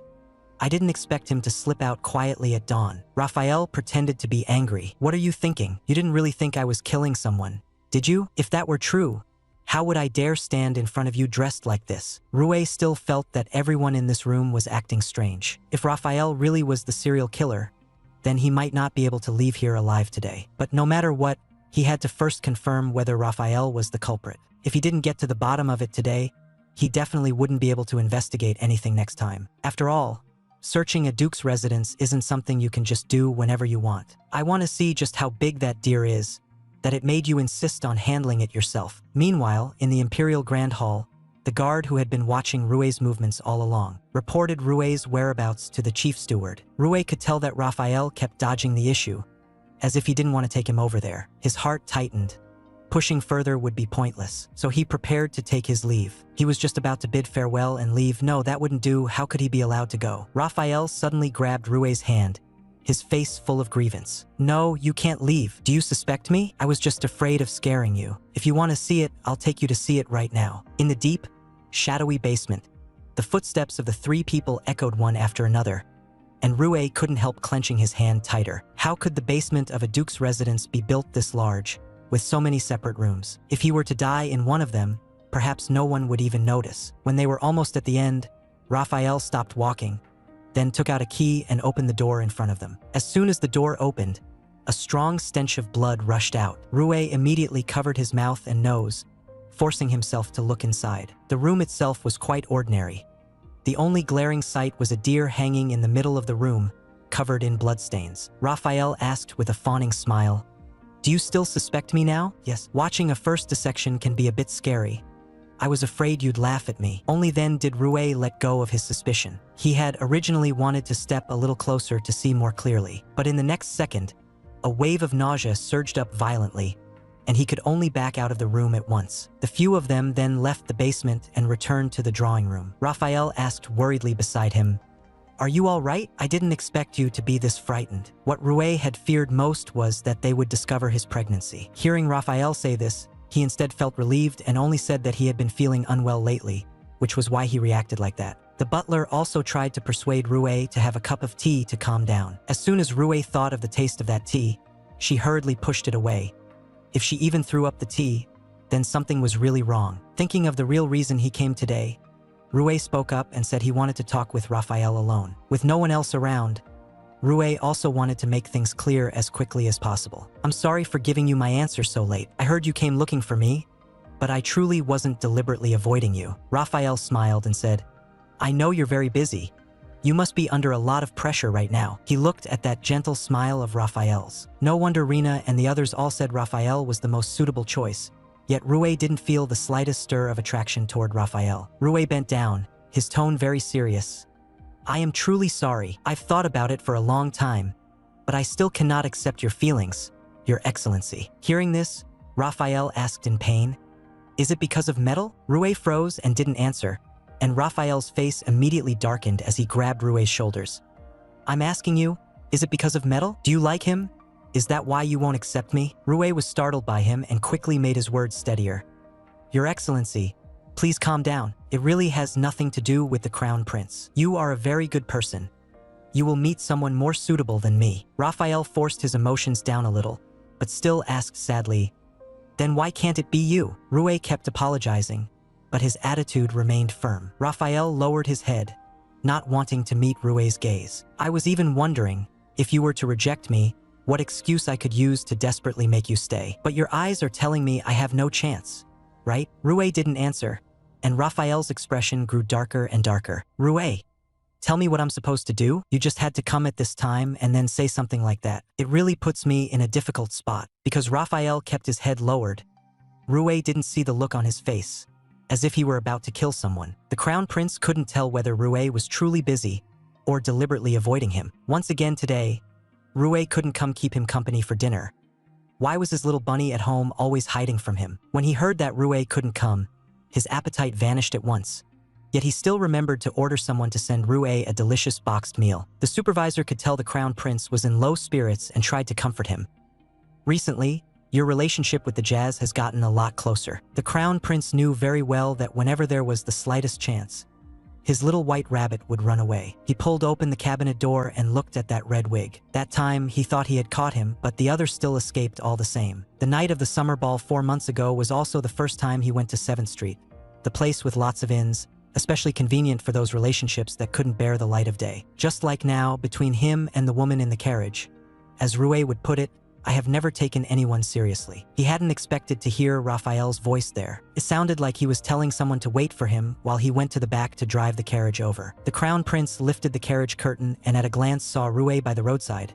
He and Raphael had actually come to a place like this. He immediately got out of the carriage and walked up to Rue. "Do you know what you're doing?" Rue answered blankly, "I'm waiting for someone." What exactly was his relationship with Raphael? Rue had been mingling in social circles for so many years. There was no way he didn't know what people came here for. Unwilling to accept it, he pressed, "Are you sure you want to be with Raphael?" Rue was like an emotionless robot. "He told me to wait for him. May I get in the carriage? I'm cold." Before the Crown Prince could react, Rue had already climbed into the carriage on his own, and a woman's shriek rang out from inside. He immediately had his attendant send the woman back. Did this guy understand what it meant to get into someone else's carriage in a place like this? He wanted to check whether Rue was drunk, but Rue said he wasn't. Right then and there, the Crown Prince didn't believe him. He simply raised his hand and removed Rue's mask. It really was him, the genuine article, so he must actually be drunk. Rue looked at him. "Can I take off your mask? I don't even know who you are." The Crown Prince thought, he's so drunk he can't even recognize people. Yet he dares to casually get into a stranger's carriage. Had he always done this in the past? The more he thought about it, the angrier he got, but he still didn't stop Rue from taking off his mask. The next second, Rue raised his hand and touched his face, asking, "Why are you wearing a wig? You're clearly blonde, very dazzling." Rue came so close he was almost pressed up against him, and he suddenly thought, could he take this chance to hold on to him tightly? When Rue asked where they were going, he directly said they were going to a hotel to have him, but Rue actually wasn't flustered at all. Could it be that he and Raphael had long been used to this kind of thing? Yet the Crown Prince couldn't suppress his excitement at that moment. He had Rue feed him a candy. The sweetness entered his mouth, and he still didn't dare believe this was real. It felt even better than a dream, but the more it felt like this, the more jealous the Crown Prince became. "Are you like this with anyone?" Rue repeatedly denied it. "Then why did you get into my carriage?" Because Rue said he was too cold. The Crown Prince immediately pulled him into a tight hug. "Is it a little better now? Are you still cold?" Obviously, he was still angry, yet he couldn't bear to see Rue feeling wronged at all. That night, he couldn't believe he was capable of going that crazy. Rue looked drunk, yet he could still call his name over and over again. Early the next morning, because he had to go attend Parliament, he could only leave a note telling that person to come and find him. But that person never came, instead hiding far, far away. If it hadn't been for this case weighing on him so heavily he couldn't breathe, he would never have possibly come here of his own accord. What to do when the person you just friend-zoned looks like he's about to lose control? Rue could feel Raphael growing more and more emotional. Just when he was at a complete loss, someone barged straight in. Rue, who had just breathed a sigh of relief when he saw who it was, only felt even more embarrassed instead. He saw that the Crown Prince's chief of guards first apologized to Raphael. What the hell? Then he immediately turned to Rue and said that the Crown Prince was still waiting for him. Raphael was obviously holding back his anger. "You barged in here just to take him away?" The director said it was indeed very rude, but it was the Crown Prince's order. Anyone would be furious if a lover who'd made plans never showed up and might even be cheating on them, so the Duke should be able to understand. "I thought, this old man is really ruthless. How can he rub salt into someone's wound like that?" Seeing that Raphael didn't believe him, he kept twisting the knife. "Do you not even watch the news?" "And no." Then he looked at Rue again. "No. Does the Duke still have matters to attend to? Your lover is still waiting for you." Rue thought it might be better to cut off Raphael's hopes once and for all. When Rue followed the director out of the Duke's residence, a large group of reporters instantly swarmed over. "Bill, please say something." A large group of reporters instantly swarmed over outside. He was coming out of the Duke's residence early in the morning. Now there was really no way to explain clearly his relationship with the Duke. How did these reporters know his movements? How was this supposed to end? But the director was unhurried, leading him calmly forward. Only then did he see that the Crown Prince's carriage was parked not far away. At this moment, the Crown Prince also stepped down from the carriage. Why is he here? Rue's heart tightened, but he still quickened his pace. But just as he walked up to the Crown Prince grabbed him in one motion and pulled him straight into his arms. Right in front of the reporters, the Crown Prince stamped a mark that belonged to him alone on him. Rue's face flushed and his heart pounded, and everyone around was completely stunned. After that, the Crown Prince completely ignored the crowd of onlookers and directly pulled Rue into the carriage. As soon as they got into the carriage, the Crown Prince began to complain about how wronged he felt. "You clearly promised me that you wouldn't see Raphael again. How long has it even been? And you went to find him again. Are you having fun playing me like this?" Seeing the look on his face, Rue felt like he really was scum and could only hurry to explain. "I went to make things clear with him," the Crown Prince asked, not entirely sure of himself. "Did you come to reject me?" Rue didn't deny it, but he couldn't help being curious. The person he had liked for 10 years, yet had never been able to get close to. They had even gone to school together. Was it because of Raphael? So after finding out that Raphael liked him, the Crown Prince started treating him well. Even if that wasn't it, though he and Raphael didn't look alike, their personalities were quite similar. But why did the answer he pieced together for himself make him feel so miserable? The Crown Prince was really speechless at Rue's train of thought. How could he possibly like that idiot Raphael? How could he possibly like that idiot Raphael? Seeing Rue jealous like this actually put the Crown Prince in an even better mood. But every time he came to see Raphael, he had to be punished for it. Even so, ignoring Rue's objections, he still had a deep exchange with Rue in the carriage. Rue felt like he had gone insane to actually do something like that with Metal in a carriage. What was even more outrageous was that Metal actually said he wanted Rue to get pregnant with his child. As soon as he said that, Rue exploded. He clearly had someone he'd liked for a long time. Rue himself was nothing but a ridiculous stand-in. Get me pregnant? What on earth are you trying to do? Seeing Rue this furious, the Crown Prince also understood. He probably didn't stand much of a chance. He tossed out a line as if casually. Then how about marrying me? Rue sneered. Your Highness, that is not how you propose. Let alone, that's not how you propose. Rue basically just thought he was joking. What Rue was really worried about now was, what do I do now? How is the news supposed to be written? No, actually, how is the news supposed to be written? Anyone could guess what they did in the carriage. Anyone could guess what they did in the carriage. When his hand touched the door handle, the Crown Prince's voice came from behind him. What if I'm not joking? Rue turned back, only to see Metal looking almost excessively serious. What if I truly want to marry you? As he spoke, he took Rue's hand and asked very softly, would you still run away? Rue couldn't tell if he was serious or not, and could only press down his racing heartbeat and say, Your Highness, there are some things you can't just joke about. You can't be with the person you love, so you find someone similar to marry. That's far too frivolous. Your marriage isn't just your own business.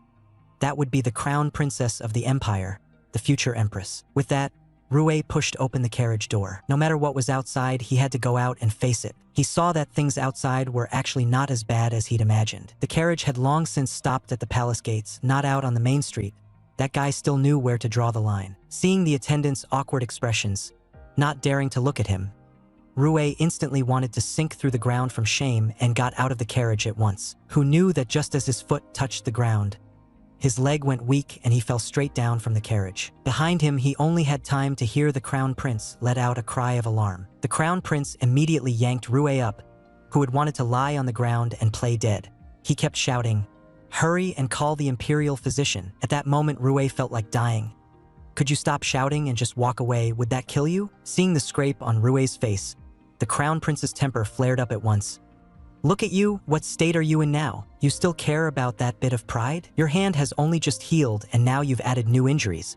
Can't you take proper care of yourself? Rue was stunned for a few seconds by the fierce anxiety on his face and could only say softly that he was fine. The next second, the Crown Prince suddenly scooped him up and turned to head into the palace hall. The posture was far too embarrassing, and Rue hurriedly told him several times to put him down. But the Crown Prince lowered his voice and threatened, If you still want to walk by yourself, I'll give the order for the attendants to. What? You're going to walk? Then I'll order the attendants to lay several layers of carpet from inside to outside. If you don't want this to become known to everyone, then behave yourself. In the Crown Prince's bedchamber, the Imperial Physician had already finished bandaging Rue's wounds. Seeing the Crown Prince staring blankly at Rue for a long time, the Imperial Physician cautiously asked for instructions.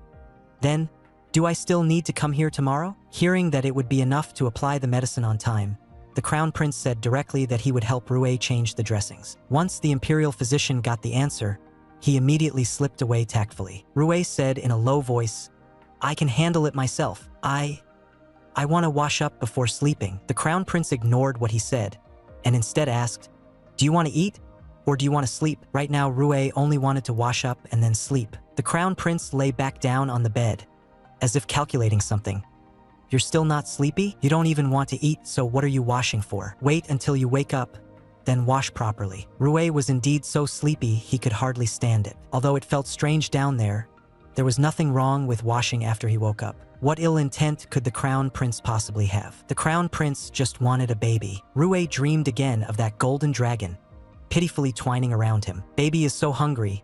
Baby wants to eat. The little dragon was making such a fuss that Rue was quickly woken up. The Crown Prince beside him frowned and asked, Why did you get up? When he heard that Rue was hungry and wanted to eat, the Crown Prince's tone immediately softened. All right, I'll have them start preparing it now. Rue felt a little embarrassed and whispered, I don't want to eat a meal. I want to eat strawberries. Although the little dragon cub hadn't said exactly what it wanted to eat, the moment it opened its eyes, he just knew.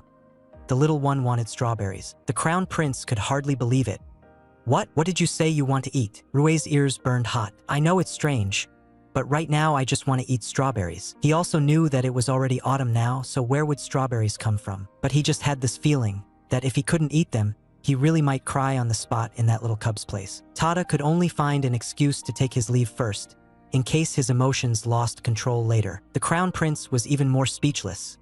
Just because he wants to eat strawberries, he's leaving? This excuse for running away is way too perfunctory. As he spoke, he pulled Rue back and made him sit on the bed again. You're not going anywhere. I'll have them go look right now. Before leaving, he didn't forget to remind Rue once more not to run around. Not long after, the crown prince managed to get strawberries for Rue. Rue's eyes lit up instantly. After a brief polite question, he directly grabbed the strawberries and stuffed them into his mouth. Seeing how he didn't care about his image at all, the crown prince couldn't help sighing, wondering how he was supposed to be the future mistress of this place. He had the strawberries put into a plate, then led Rue over to sit properly on a chair, even placing a fork by his hand. Rue couldn't bother with politeness either and ate several plates in one go. Only then did he remember he should thank the crown prince next to him, who had been watching him the whole time. The crown prince stared at him without blinking. This stuff is rare in this season, but that doesn't mean it doesn't exist. Just now, I even thought you were gonna run away again.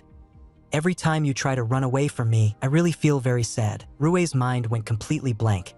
Is he using me to confess to his little white rabbit? Gulp. Seeing that Rue was still in a daze, the crown prince asked whether he wanted to eat a bit more. Only then did Rue realize he had eaten so much without noticing, and hurriedly said he was full and wouldn't eat anymore. I said I'm full. I'm not eating anymore. The crown prince saw he still seemed listless and asked him again if he was sleepy. Rue nodded. So the crown prince held Rue's hand and continued back so they could catch up on sleep. Rue suddenly thought of a more serious problem. Wouldn't the crown prince find him strange? If he found out Rue was pregnant, how would he react? He's so smart. Has he already started to suspect me? But he's acting just like usual, even gentler than before. Rue kept staring at him, and the crown prince smiled and said, "What is it, my little white rabbit? You're not moved just by a few strawberries, are you?" Of course I am. In this season, he managed to find strawberries for me in less than an hour. How could I possibly not be moved? The crown prince suddenly rewarded him with another cuddle. I really can't take it. Go to sleep, you've hardly rested at all. But when on earth will the crown prince finally realize? Rue couldn't fall asleep for a long time. He had truly fallen in love with metal. When exactly did it start? He couldn't say, but once he confirmed his feelings, it actually hurt even more. Even if he weren't carrying someone else's child, wanting to be with the crown prince would still be just as difficult. Now it's even more impossible. Besides, the crown prince already has someone he likes. I'm just a plaything in his game, and this game should be coming to an end soon. At that moment, the little thing in his belly suddenly moved. Rue was startled. How come his stomach felt like? He hurriedly tried to push away the crown prince, who was holding him very tightly. When he lifted his head, he only saw the crown prince's sleeping profile. Rue called out a few times in a low voice, but the other person didn't react at all. So he really is asleep. A false alarm, but this matter must be dealt with as soon as possible. But after Rue fell sound asleep, the crown prince quietly got up without a sound. As soon as he stepped out the door, he gave a cold order to the steward. Bring me the medical officer Pitu who treated Rue. The steward was stunned. Did he do something wrong? Yes, he made a grave mistake, vomiting for no reason and always feeling sleepy, an ever-growing appetite, and then just now, that obvious movement in the belly. These were enough for the crown prince to be sure. Rue was pregnant. That reckless fellow Pitu had actually dared to lie to him. Rue slept straight through until evening. When he found that the crown prince was not in the room, he simply went to take over his shift. As soon as Rina saw the injury on his face, she immediately complained. Did the commander go off to catch criminals on his own again? Feeling guilty, Rue touched the bandage on his face. I accidentally fell off my horse. He definitely couldn't say he'd gone weak in the legs and fallen while stealing something. Next week, seeing that he didn't look seriously hurt, Rina couldn't be bothered to press further and simply said that everything was arranged. Departure on Tuesday next week, with 1 month's time. Rue had been looking forward to getting it over with as soon as possible. But when he heard this news, he just couldn't feel happy at all. Rina stared at his expression.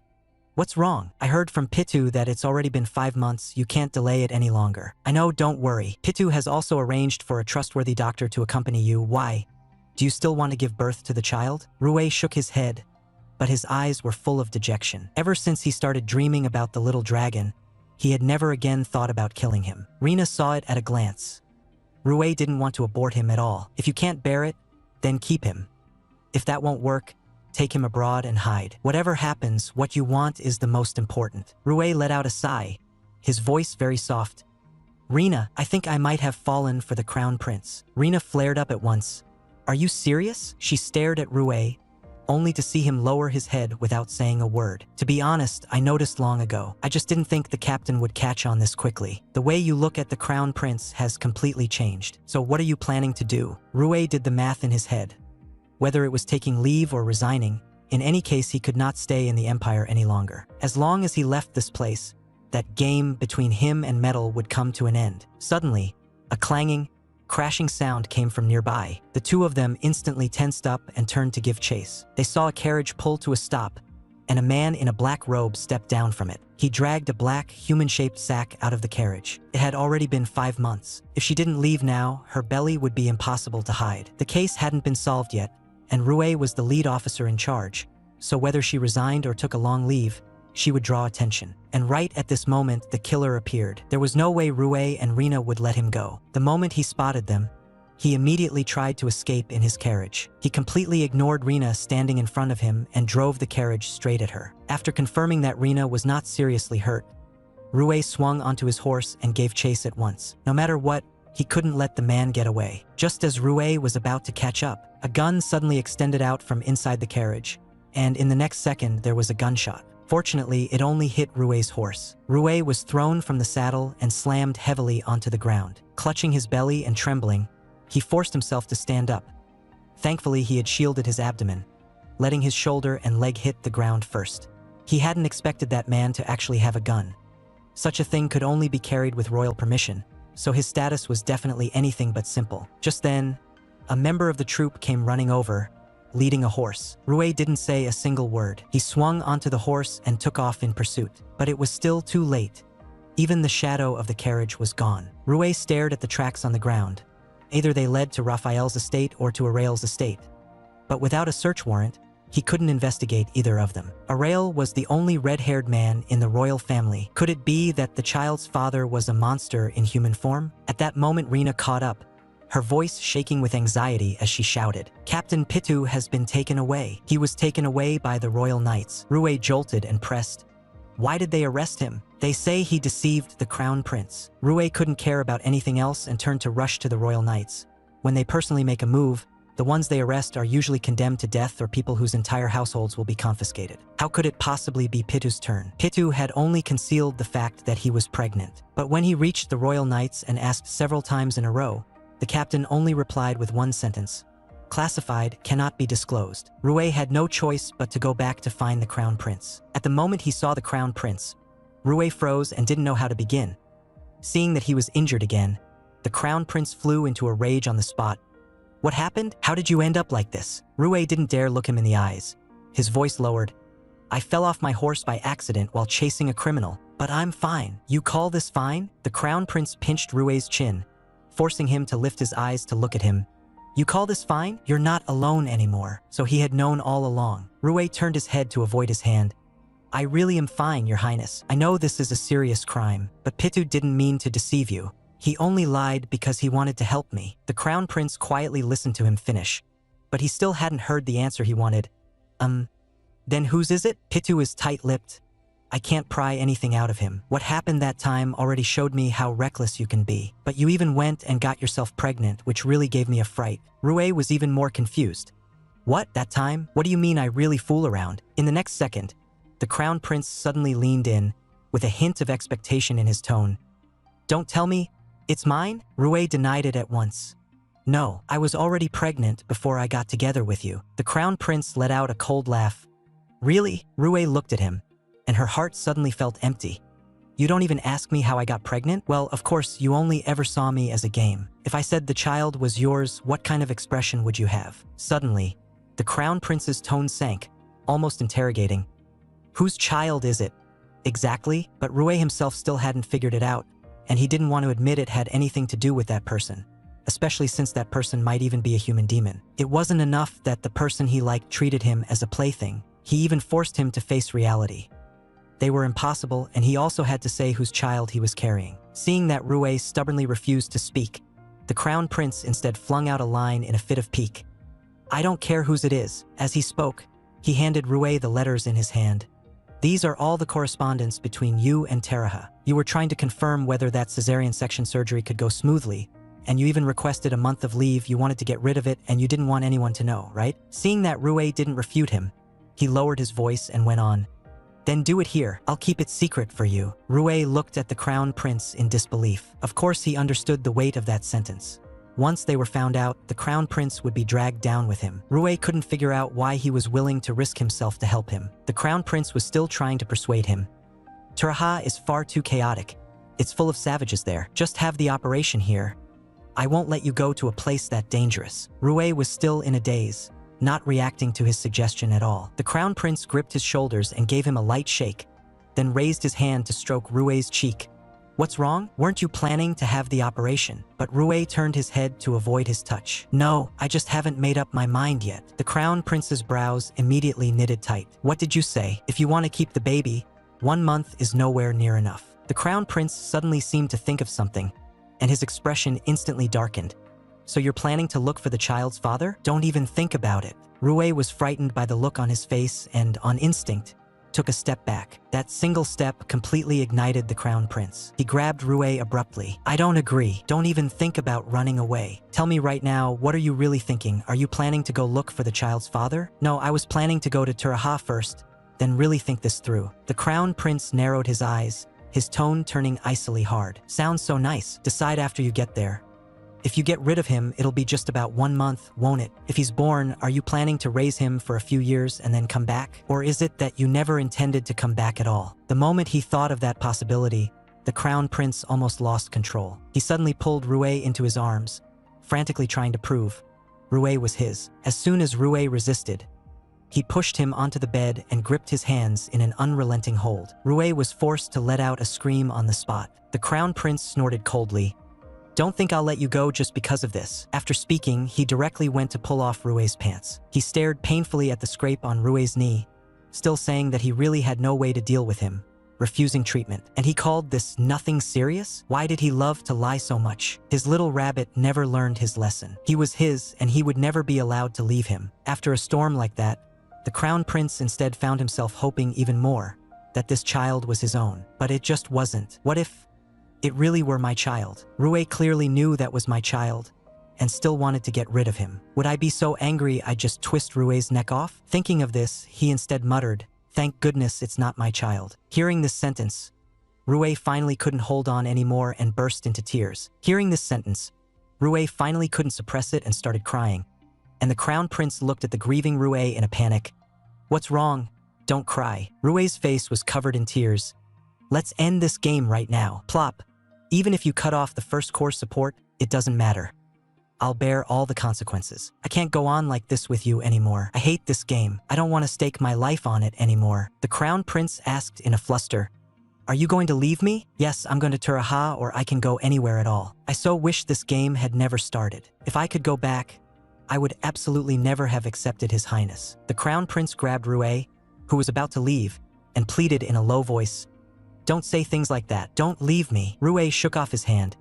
You'll find someone who resembles that person more. The crown prince suddenly lunged forward, pinned Rue down on the bed, and held him there with an iron grip. Time and time again, he coaxed Rue through his breakdown, his lips by Rue's ear as he begged over and over, Rue, don't go. All right? The crown prince himself had no idea what he should do to make him stay. All he could see was Rue's sleeping face, still streaked with drying tear tracks. I was only afraid you'd get hurt, afraid you'd come to hate me. But that time, you were the one who walked over to me. After you let me have you, how am I supposed to let go? But Rue knew nothing. Sob, sob, he saw Little Dragon in his dream. Little Dragon also sensed how sad he was and cried so hard he couldn't stop. Rue sat down beside Little Dragon, his heart aching with emptiness, and said in a low voice, I'm sorry. I originally wanted to protect you well, but Turia really is dangerous. If you go to the north, maybe it'll be better.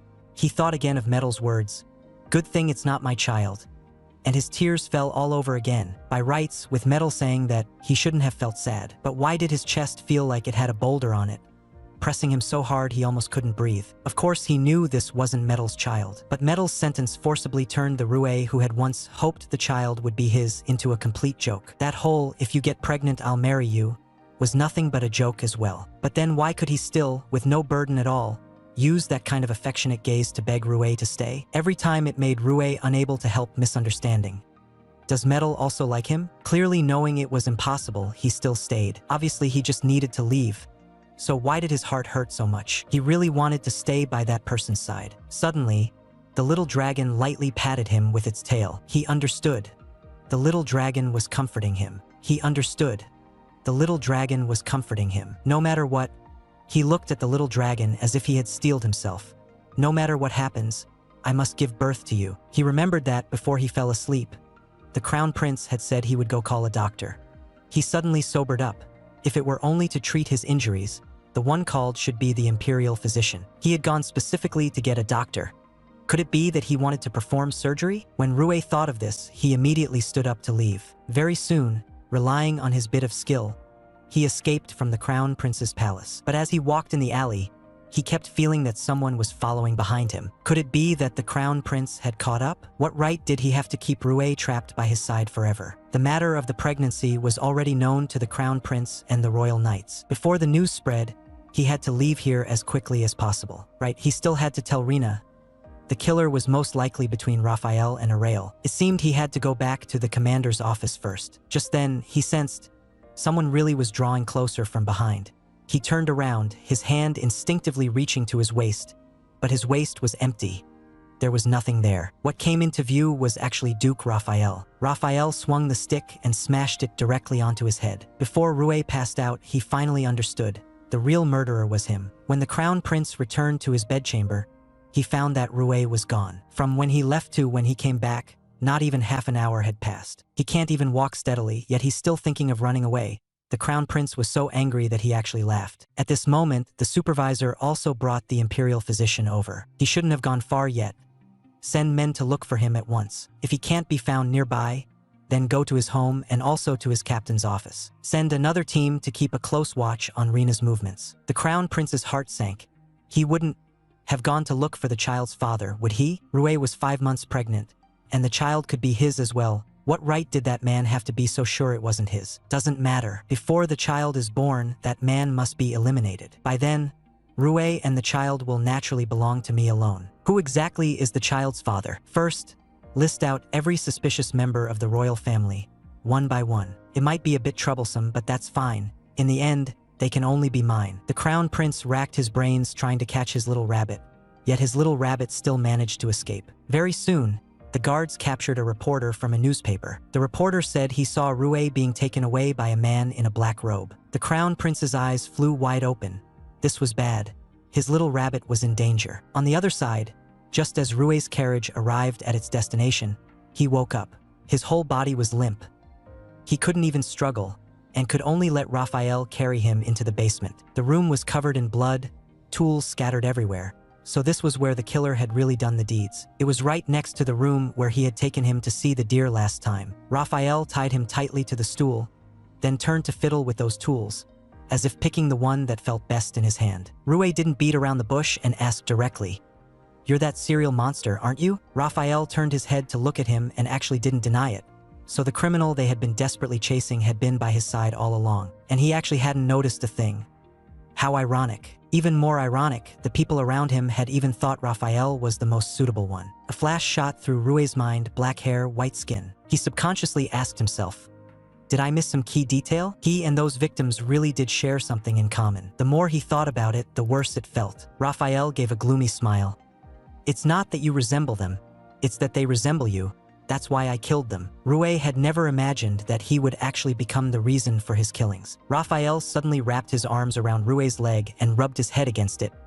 You have no idea how much I love you. Rue stared at his movements, feeling only nauseated.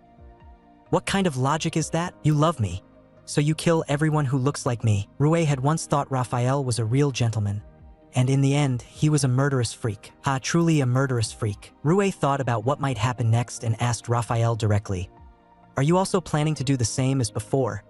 Torture me? Beat me?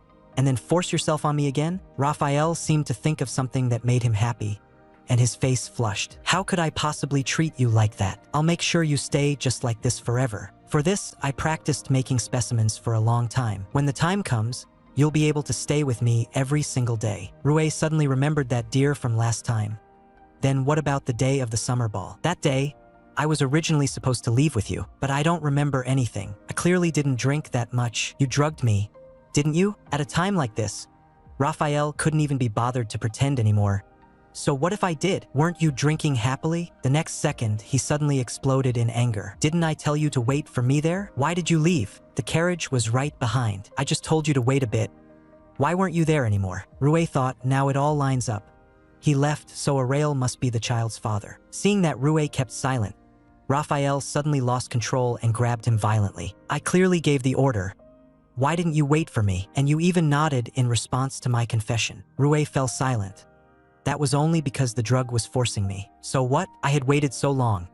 And in the end, I actually slept with someone who only looked like you. A chill ran through Rue. What he was talking about should be the first victim. Suddenly, Rue smiled and said to Raphael, then the one who was with me wasn't your Grace the Duke either. That day, I slept with some man. Because of the drug, I don't know who it was, but I remember that night. We were very passionate, very intense. Luckily, this child has nothing to do with Raphael. Compared to a human demon, he'd rather the child's father be a man with a family. In this situation, never mind being born, even staying alive is hard. He has to make Raphael lose control first. That way, Raphael won't notice that he's slowly working himself free of the ropes. Rue continued to describe the details of that night. Actually, I always thought it was you, but luckily it wasn't. As expected, the more Raphael listened, the more furious he became. Who on earth was it? He wanted nothing more than to tear that man to pieces on the spot. He grabbed Rue by the throat and forced him to say who the man from that day was. Just as Rue was about to suffocate, Raphael suddenly flung him aside again. Rue fell to the ground, coughing uncontrollably. Yet Raphael's anger instantly vanished, and he actually asked with a look of concern, "Are you okay? Does it hurt?" The speed of that face change was insanely deranged. Seeing that the rope was almost undone, Rue kept provoking him. "I'm guessing you're definitely going to cut open my belly in a bit. So, to keep you from being scared by what's in my belly, I'll make it clear first. I'm pregnant. I got pregnant that day, and I even have to thank you for it." Sure enough, Raphael reacted exactly as Rue had expected and exploded again. "You filthy creature? Who the hell are you?" Rue, however, laughed. "Weren't you the one who fed me that drug? Didn't you personally cause all of this?" Raphael was shaking with rage as he turned to fetch his tools. "Just a little bit more. I still have to stall for a while longer." Rue watched Raphael approach step by step, an axe dangling from his hand. Rue lowered his voice and urged, "Didn't you say you wanted to turn me into a specimen? Shouldn't you dress me up first? The way I look now, isn't it way too pathetic?" Raphael shook his head. "No, you've always been perfect. There's just a little extra thing on you, but that's fine. I'll dig it out for you right away." The moment he finished speaking, he swung the axe down toward Rue's belly. Rue suddenly shouted, "If you chop me with an axe, it'll look awful." Whether it was those words that worked or not, at that most dangerous instant, the axe suddenly veered off course. How did this man manage to pretend to be so normal, making everyone believe he was honest and upright? Raphael tossed the axe aside and reached out to unfasten Rue's clothes. Rue said in a panic, "But I just finished with the crown prince, and what's his is still inside me. How are you going to clean that out?" That one line drove Raphael straight into complete madness. He whirled around, yanking out a short knife, and kept shrieking, "I'm going to kill you, you filthy creature." Just then, Rue, who had just broken free, groped for the axe beside him. As Raphael slashed down, Rue swung the axe back at Raphael's leg. Seeing Raphael fall to the ground and stop moving, Rue's heart clenched and he immediately rushed toward the door. His fingertips were just about to touch the doorknob. The next second, Raphael grabbed him by the throat. Rue swung his fist as he turned around, but missed, and was instead seized by Raphael in one move. Raphael yanked Rue's hair, trembling with rage. "Are you going to abandon me again and go to metal?" With that, he slammed Rue hard onto the ground. Rue watched Raphael limp toward him. That blow just now had already drained all his strength. He had always wanted to get rid of the baby, but in this moment, he truly wanted to give birth to it. He wanted to see what this child would end up looking like. If he had known earlier that he would die here, he would definitely have set it to metal. To die just like this felt far too unfair. As Raphael came closer and closer, Rue became even more unwilling to let it end like this. He even couldn't help wondering, if he confessed, would Metal frown in embarrassment? He really wanted to know the answer. Raphael walked up to Rue and raised the knife in his hand. He didn't notice the axe at his feet and stepped on it directly. With a snap, his leg was already injured, and as his foot slipped, his whole body fell backward. Rue felt a tight, aching pressure in his chest, but still forced himself to crawl bit by bit toward the door. But he couldn't even stand up, so how could he possibly escape? He hadn't crawled far before Raphael pinned him down. Rue thought he would probably be hacked to death by a flurry of blows. He really failed this child. He had never properly protected him. He only wanted just to see Metal one last time. He felt his consciousness begin to drift, and it seemed as if the noise from outside was reaching his ears. Wait, suddenly, the door he had always wanted to push open was opened from the outside. His crown prince stood at the doorway, silhouetted against the light. Is this an illusion? The guards quickly pinned Raphael down. The crown prince immediately bent down to check Rue's injuries. Only when the crown prince's hand lightly touched his face did Rue finally confirm. This was not an illusion. How did he know I was here? Should I tell the crown prince that I missed him very much? Seeing Rue like this, the crown prince could no longer suppress his anger. Just to avoid him, he had actually made himself like this. But his heart still ached, and he coaxed him softly. Sleep. Leave this to me. After speaking, he picked Rue up and walked out. Seeing that the crown prince was about to leave, Raphael's butler finally could not help but ask, "Your Highness, how did you know?" The crown prince let out a cold laugh. It was so obvious that it would be strange not to know. From the moment I heard about this case, I suspected him. The red silk on the first corpse was the special ribbon used in the palace for tying gifts. Moreover, all those clues had been deliberately made to look like Rue. Who else could it be but that useless Raphael? Looking at Raphael, who had been subdued by the guards, the crown prince suddenly thought, if the child's father really is Raphael, then getting rid of him would be simple. Arael is a married man, so he probably won't compete with him. It's just that Duke Sari will be a bit troublesome to deal with. Thinking of this, his mood suddenly became lighter, and he lowered his head to kiss Rue's forehead in his arms. When Rue woke up, he had to ask him clearly. Raphael, kneeling to the side, was red-eyed and raving. It's all because of this damned slut. It's all because of this filthy thing that I ended up like this, and how much cleaner are you than me? The one you like is someone who doesn't even know who the father of his child is. So disgusting. I'm gonna tear him into little pieces. After hearing this, the crown prince lifted his foot and kicked Raphael flying. Cough, cough. The crown prince kicked Raphael flying with one blow, then stepped on his head, pressing him harshly. How could it be possible that Rue doesn't know who the child's father is? Raphael burst out laughing. He took the drug I gave him. Who knows what thing he played poker with? The crown prince thought of Rue's abnormal state that night, and the urge he'd had to dig out that filthy thing surged up fiercely again. If he was drugged, then everything makes sense. Raphael sneered.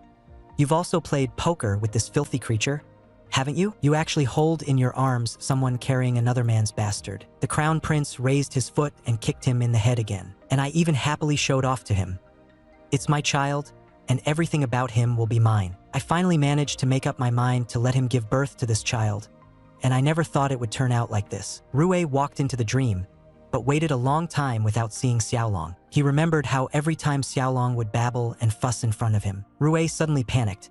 Could it be that Xiaolong was hurt? Fortunately, he found him not long after, and immediately rushed over to check. Xiaolong looked a bit weak and was sleeping very deeply, but he wasn't injured. Only then did Rue finally breathe a sigh of relief. Suddenly, vines wrapped Rue and Xiaolong tightly together. Rue jolted awake and ran his hands over his whole body. There were no vines at all. Stepping on the thick wool carpet, he got out of bed and walked over. But he realized he couldn't get out. Was this place a prison? Yet aside from the extra iron door and iron window, everything else was almost exactly the same as Metal's bedchamber. No matter how you looked at it, this did not seem like a place for locking up prisoners. After that, he grabbed everyone who came here and questioned them. The other party only said, "For your peace of mind," and dodged every other question. Did they mistake him for being in league with the human demon? Impossible. If that were the case, Rena would have come to interrogate him long ago. 3 days later, Rena really did come. He tilted his head to look at her, but Rena couldn't explain the reason either. Rena still said, "I don't know," and advised him again. His leg bone was fractured, so he should just stay here and recuperate. With treatment this good, there was nothing to worry about. The standards here were not even lower than those of the crown prince. And the back courtyard. In the morning he said he wanted to eat peaches, and before long, they brought out a whole row of different varieties of peaches. These 3 days, all he did was sleep and eat, so no matter how he thought about it, Rue just couldn't understand why they would keep him locked up while feeding and treating him so well. Rena also said that Raphael would be judged, and that Rue had almost become the last victim. Because Rue had almost become the last victim, Even the royal family would hand down a very heavy punishment. Rui was a bit surprised and figured the case must have had too great an impact. Only after learning that Pitu was fine too did Rui finally breathe a sigh of relief. Thinking of what he cared about most, Rui still told Rina. He had confirmed with Raphael that Raphael was not the child's father. The child's father should be Arail. Rina was stunned on the spot. Arail was a married woman. As if suddenly remembering something, she repeatedly urged Rui, "Just tell me. Don't tell anyone else." Rui thought about it and agreed. He couldn't destroy someone else's family, so he watched Rina prepare to leave. Rui hurriedly grabbed Rina, his voice tightening. "I just want to ask one thing. His Highness the Crown Prince, how is he?" Rina was both exasperated and helpless. It really looked like their family's little cabbage had been completely carried off by a pig. "Don't worry, he's doing more than fine. So fine, he seems like the happiest person in the whole world." Before leaving, Rina still forced down her temper and reminded him, "Don't let your thoughts run wild. If nothing's wrong, then focus on recovering." But why, after hearing that Metal was fine, did Rui not feel happy at all? That day, the way Metal looked at him was so unwavering that Rui thought Metal would at least be a little sad. But Rui was locked up in here, knowing nothing about the outside, no matter what the situation out there really was. For Ryuko's sake, he had to leave as soon as possible. When the Crown Prince arrived, Rui was already fast asleep. These past few days he had been busy to the point he could hardly breathe, and only now managed to squeeze out a little time. But no matter how busy he was, every moment he wanted to come see his little bunny. Yet for the future, there were some things that had to be taken care of first. He couldn't bear to wake Rui, so he moved very gently, changing the medicine on Rui's face. But Rui had worries weighing on his mind and was not sleeping soundly, so he still blinked his eyes open in a daze. The Crown Prince lowered his voice to soothe him. "I'm just applying medicine for you. It's only just past midnight. Sleep a little longer." Rui suddenly sat up and grabbed the Crown Prince. "Your Highness, why are you keeping me locked in here?" The Crown Prince paused for a moment, his tone even softer. "Be good. It's very chaotic outside." Rui frowned and pressed him. "Is it because of the human demon?" But the Crown Prince said, "No, Raphael was already executed today. He wasn't just a cruel human demon. He also nearly hurt you. He was beyond saving. You're not still thinking that Raphael is the child's father, are you?" Rui immediately shook his head, his throat tightening. "Thankfully, he isn't." The Crown Prince sat down by the bed, his gaze falling on him. "The child should be a little over 5 months now, right?" Rui nodded a bit awkwardly and gave a soft It should have been Pitu who told him. The Crown Prince seemed to be confirming it as he asked again. "It was Pitu who said that, right? Do you feel unwell anywhere? Or is there anything you want to eat?" Rui immediately shook his head and said no. He only wanted to know when he would be allowed to go out. The Crown Prince raised his hand to press against Rui's forehead. His voice lowered very much. "At the fastest, it will still take about 10 days. There's too much going on right now. Wait a few more days and everything will be dealt with soon." After speaking, he lowered his head and kissed Rui on the forehead. "I'll come again tomorrow." Rui's face flushed all at once, and he asked in a small voice, "Could you stay a little longer?" At that, the Crown Prince felt as if his heart was about to explode. My little delicate wife has finally figured it out. The little delicate wife had indeed figured it out.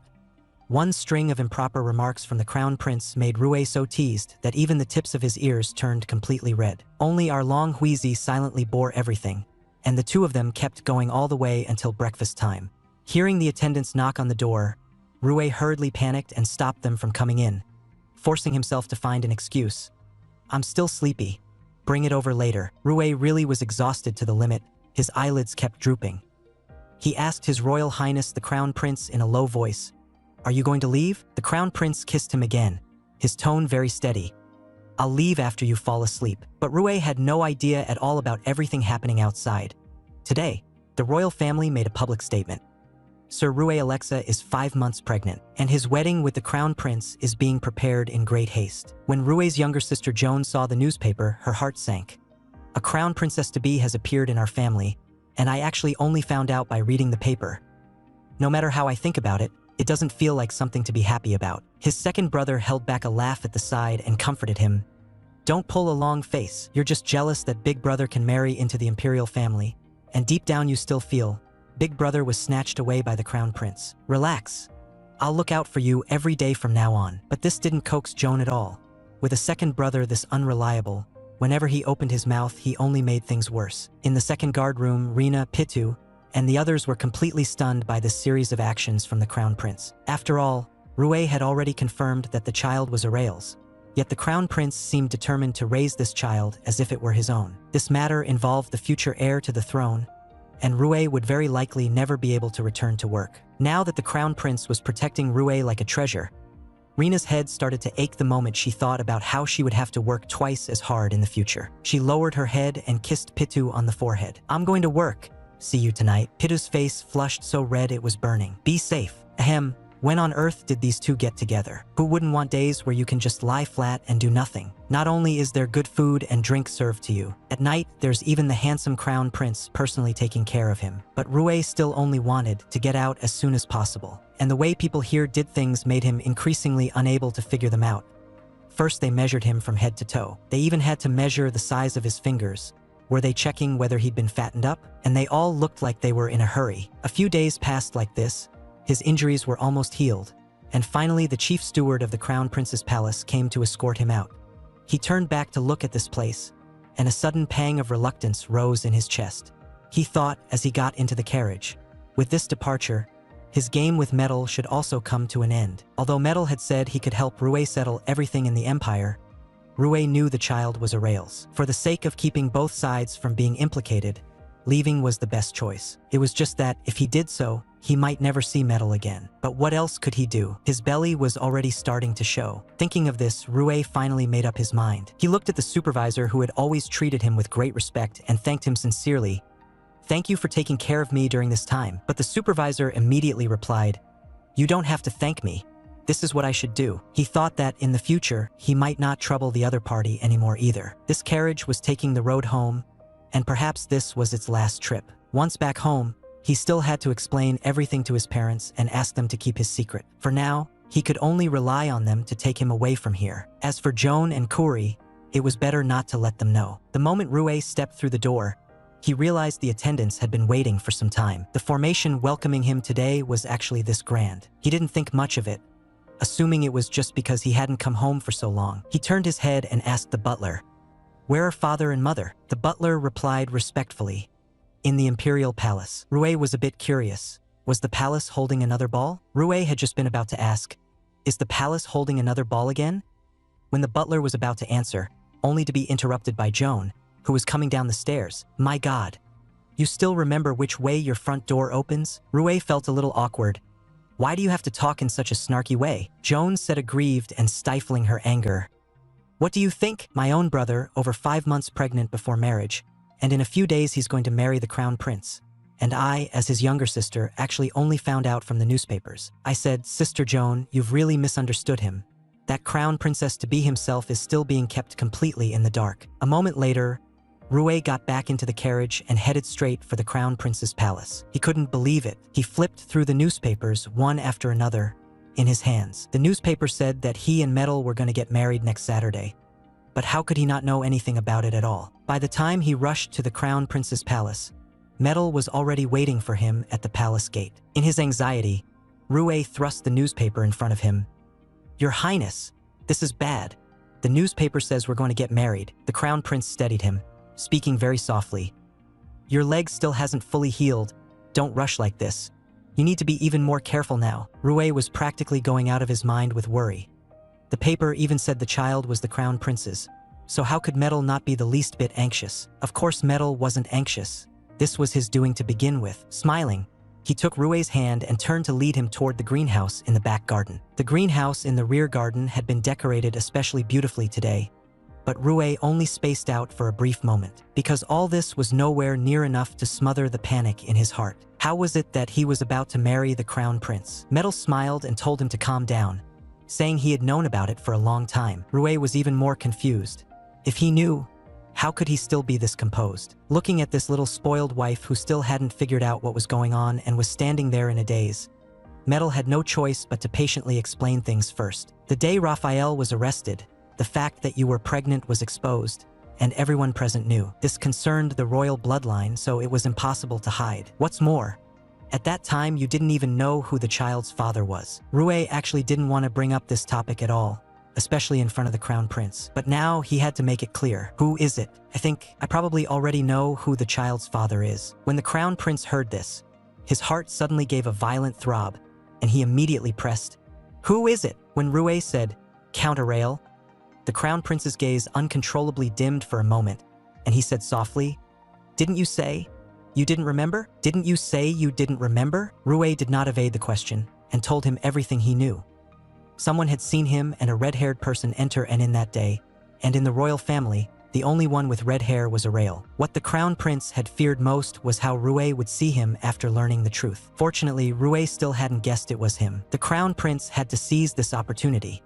Perhaps he could obtain the outcome he desired. So he grabbed Rui's hand and led him to the place he had long prepared. But no matter how slow Rui might be, by this point he had figured everything out. Something the royal family had publicly announced could not possibly be just a rumor. So, is he really going to marry the crown prince? He had to ask this clearly. The crown prince's expression was so serious it was almost solemn, and he answered very straightforwardly, "Yes." "Are you unwilling?" This sentence directly stunned Rui. "No, your highness." "Have you been threatened by someone?" The crown prince suddenly dropped to one knee and lifted his gaze to look straight into Rui's eyes. "I know you're very shocked, but because of the child, there really isn't time for you to slowly think it over. You can't possibly let the child be born with the status of an illegitimate child, can you?" Watching the crown prince kneel there like that, lifting his eyes to stare at him intently, Rui's face instantly burned red. But this child is not his highness's. Yet the crown prince spoke with sincere earnestness. "As long as you marry me, your child will be my child." Rui knew this wasn't right, but he still wanted to be selfish just this once. Rui knelt formally in front of the crown prince, his voice tight.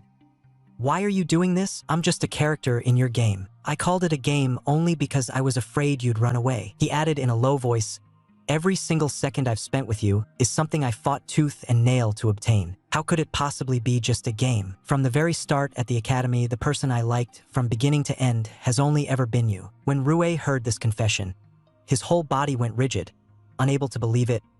"Didn't you hate me?" The crown prince could only admit helplessly, "Back then I was too immature." He paused. "I wanted you to notice me, so I racked my brains to bully you." He took Rui's hand and went on, "I don't care whose child you're carrying. Once you give birth, he will be my child. I'll protect him as he grows up. I won't let him suffer any harm. As long as you're willing to stay by my side. Are you willing to marry me?" The person you've been thinking about in your heart for so long suddenly proposes to you. How could you possibly say no? You hardly even have to think about the answer. He clearly knew that the child in his belly belonged to someone else, but Rui just couldn't bring himself to say even a single word of refusal. Metal looked at Rui, who was blushing and silent, and said softly, "I know nothing can be changed now, and it's ridiculous for me to say these things." He took a breath. "But I really like you very much." Rui didn't understand the hint hidden in the crown prince's words. At this moment, he only felt his heartbeat spinning out of control. So the person the crown prince had always liked was him. Seeing this, the crown prince simply took out the ring. It was all prepared too hastily. "I don't even know if you'll like it." Rui's face was burning red, but he still didn't say anything. The crown prince directly lifted his hand and slipped the ring onto his finger. Only then did Rui come back to his senses. "When did you prepare this?" The crown prince smiled a little. "When you were staying in that room." Rui grew even more nervous. "I really can?" The crown prince stood up, reached out his hand, and walked toward him. "Be with me. I really can't live without you." Rui stared at that hand. He knew that even if it wasn't allowed, he still wanted to be with the crown prince, even if someday in the future he might regret it. But in this moment, he couldn't refuse. Rui reached out his hand and finally admitted it.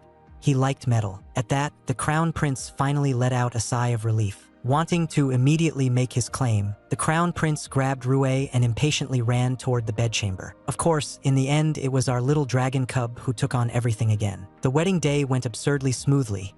No one had expected that such a grand ceremony could be prepared in such a short time. Rui knew that the crown prince must have done a lot. After all, there hadn't been any unfavorable rumors about Rui. Just like that, as soon as spring arrived, the noble imperial grandson, the little dragon cub, was born. Rui held the little dragon cub in his arms, his face full of doubt. The little dragon cub looked exactly like a miniature version of Metal. What on earth was going on? Could he have been switched? After all, it had already been a week since the birth, and only now was the child brought for him to see. Rui couldn't help asking Metal beside him, "Is this really my child?" The crown prince reminded him with a smile, Don't call him that. He has a name. Call him Yuel. After saying that, he leaned lightly toward Rue. Of course Yuel is your child. Rue moved close to the crown prince's ear and asked in a lowered voice, don't you think he looks a lot like you? I've been worried all along about what we would do if he was born with red hair. The crown prince looked extremely pleased with himself. It's only natural for a child to resemble his father. What's so strange about that? The conversation had barely started and hadn't had time to go any further when the empress and the emperor arrived, especially coming to see their little grandson. Rue was still a bit unaccustomed to this level of enthusiasm. Metal noticed and found an excuse to take the two of them out first. Not long after, Rina and Pitu also came to visit. The two of them were not very surprised when they saw the child. After all, they had more or less already guessed the truth. Rina lowered her voice and said to Pitu, look at him. He still hasn't figured it out, has he? Pitu was left completely speechless at Rue's slowness. As soon as the two of them left, the room finally quieted down. Rue looked at that miniature medal. He had never imagined he could have such a beautiful child, but so what if the child looked alike? Ultimately, it still wasn't his child. Today was the first time the royal family had allowed everyone to come visit the little imperial great-grandson. Rue had just seen Rina and the others off not long ago, when another group of noble young ladies arrived. They stared at that dragon cub who looked like the crown prince, liking him to no end, and envying him to no end. Well, what a pity. What made them feel even worse was, those two men they had been thinking about for so long had really ended up together. But now that it was like this, it seemed they couldn't even properly be jealous of anyone anymore. Was that still a pity? All they wanted was for Rue to have another child, one who looked exactly like the crown prince. Rue braced himself and endured these young ladies' overly enthusiastic concern. Fortunately, they wouldn't stay too long. They knew Rue needed rest now. Everyone took their leave and went away, except for one person who deliberately stayed behind. She walked up to Rue and said softly, if I hadn't gotten off the carriage that day, everything you have now should have been mine. That adorable imperial great-grandson should be in my arms as well. Rue frowned. What do you mean by that? The woman gave a cold snort. What? Still pretending to have lost your memory in front of me? On the day of the summer ball, weren't you the one who jumped onto the crown prince's carriage and pushed me off? When the crown prince saw Rue running toward him, he was clearly startled. Rue, why did you come out? You can't be running around right now. As he spoke, he reached out his hand, wanting to touch his delicate little spouse's head. Rue raised his hand and gave a slap, knocking it away directly. Is Yuel your child? The crown prince's heart gave a jolt, but he still forced himself to stay calm. Of course he is my child. Your child is my child. Rue suddenly raised his voice. You know that's not what I meant. The man who slept with me that night at the summer ball, was that your highness? Rue couldn't understand why he never said anything. From marrying Metal to the birth of the child, he had always thought that he was the one who owed Metal. The crown prince did not make a sound. Rue grew even angrier. Why didn't you tell me? Why did you hide it from me? I forgot, but you clearly remember, don't you? The crown prince seemed to have all his strength drained, his voice hoarse. I thought he would grow to look like you. Rue was even more furious. If the child had grown to look like me, were you planning never to tell me for your whole life? The crown prince was silent for a moment, then admitted, if that had really been the case, he indeed would have done so. Rue forced down his emotions and accused him. Do you have any idea how much I've been hurting? The crown prince raised his hand and touched Rue's hair. If you had known from the start that Yuel is my child, would you have been happy? Do you think you could accept it? Accept him tying your whole life down? I was afraid you would abort my child, and I didn't want you to be forced to stay with me just because of the child. When you're with me, you're always resisting, always in pain. His voice tightened, but Rue just couldn't understand. How could he think that way? The crown prince asked uneasily, are you very angry? Yeah. Rue stared at him. Shouldn't I be angry? You knew about this. Do you know how guilty it makes me feel toward you? Do you know how guilty this whole thing makes me feel toward you? The crown prince suddenly laughed. Seeing you like this, for a moment I almost thought you really cared about me. It even made me have the illusion that you like me very much. Ha! Rue was instantly helpless. Your Highness, I don't know why you want to lie to me, but I really do like you. Maybe last time I didn't make myself clear. I like your Highness's looks, and I also like that strange personality of yours. More importantly, I like it even more when you're gentle with me. The child looking like your Highness, although it's unbelievable, I'm really very happy. When I learned that the person from that night was your Highness, more than being angry, I mostly just felt relieved. Then Rue rose on tiptoe and gave the crown prince a confirmation. I can't do this with just anyone. he said softly. Only with your highness. The crown prince all but lost control as he pulled Rue into his arms, deepening that confirmation. Now that the two of them had finally laid their feelings bare, they could only hope this happiness would continue on and on.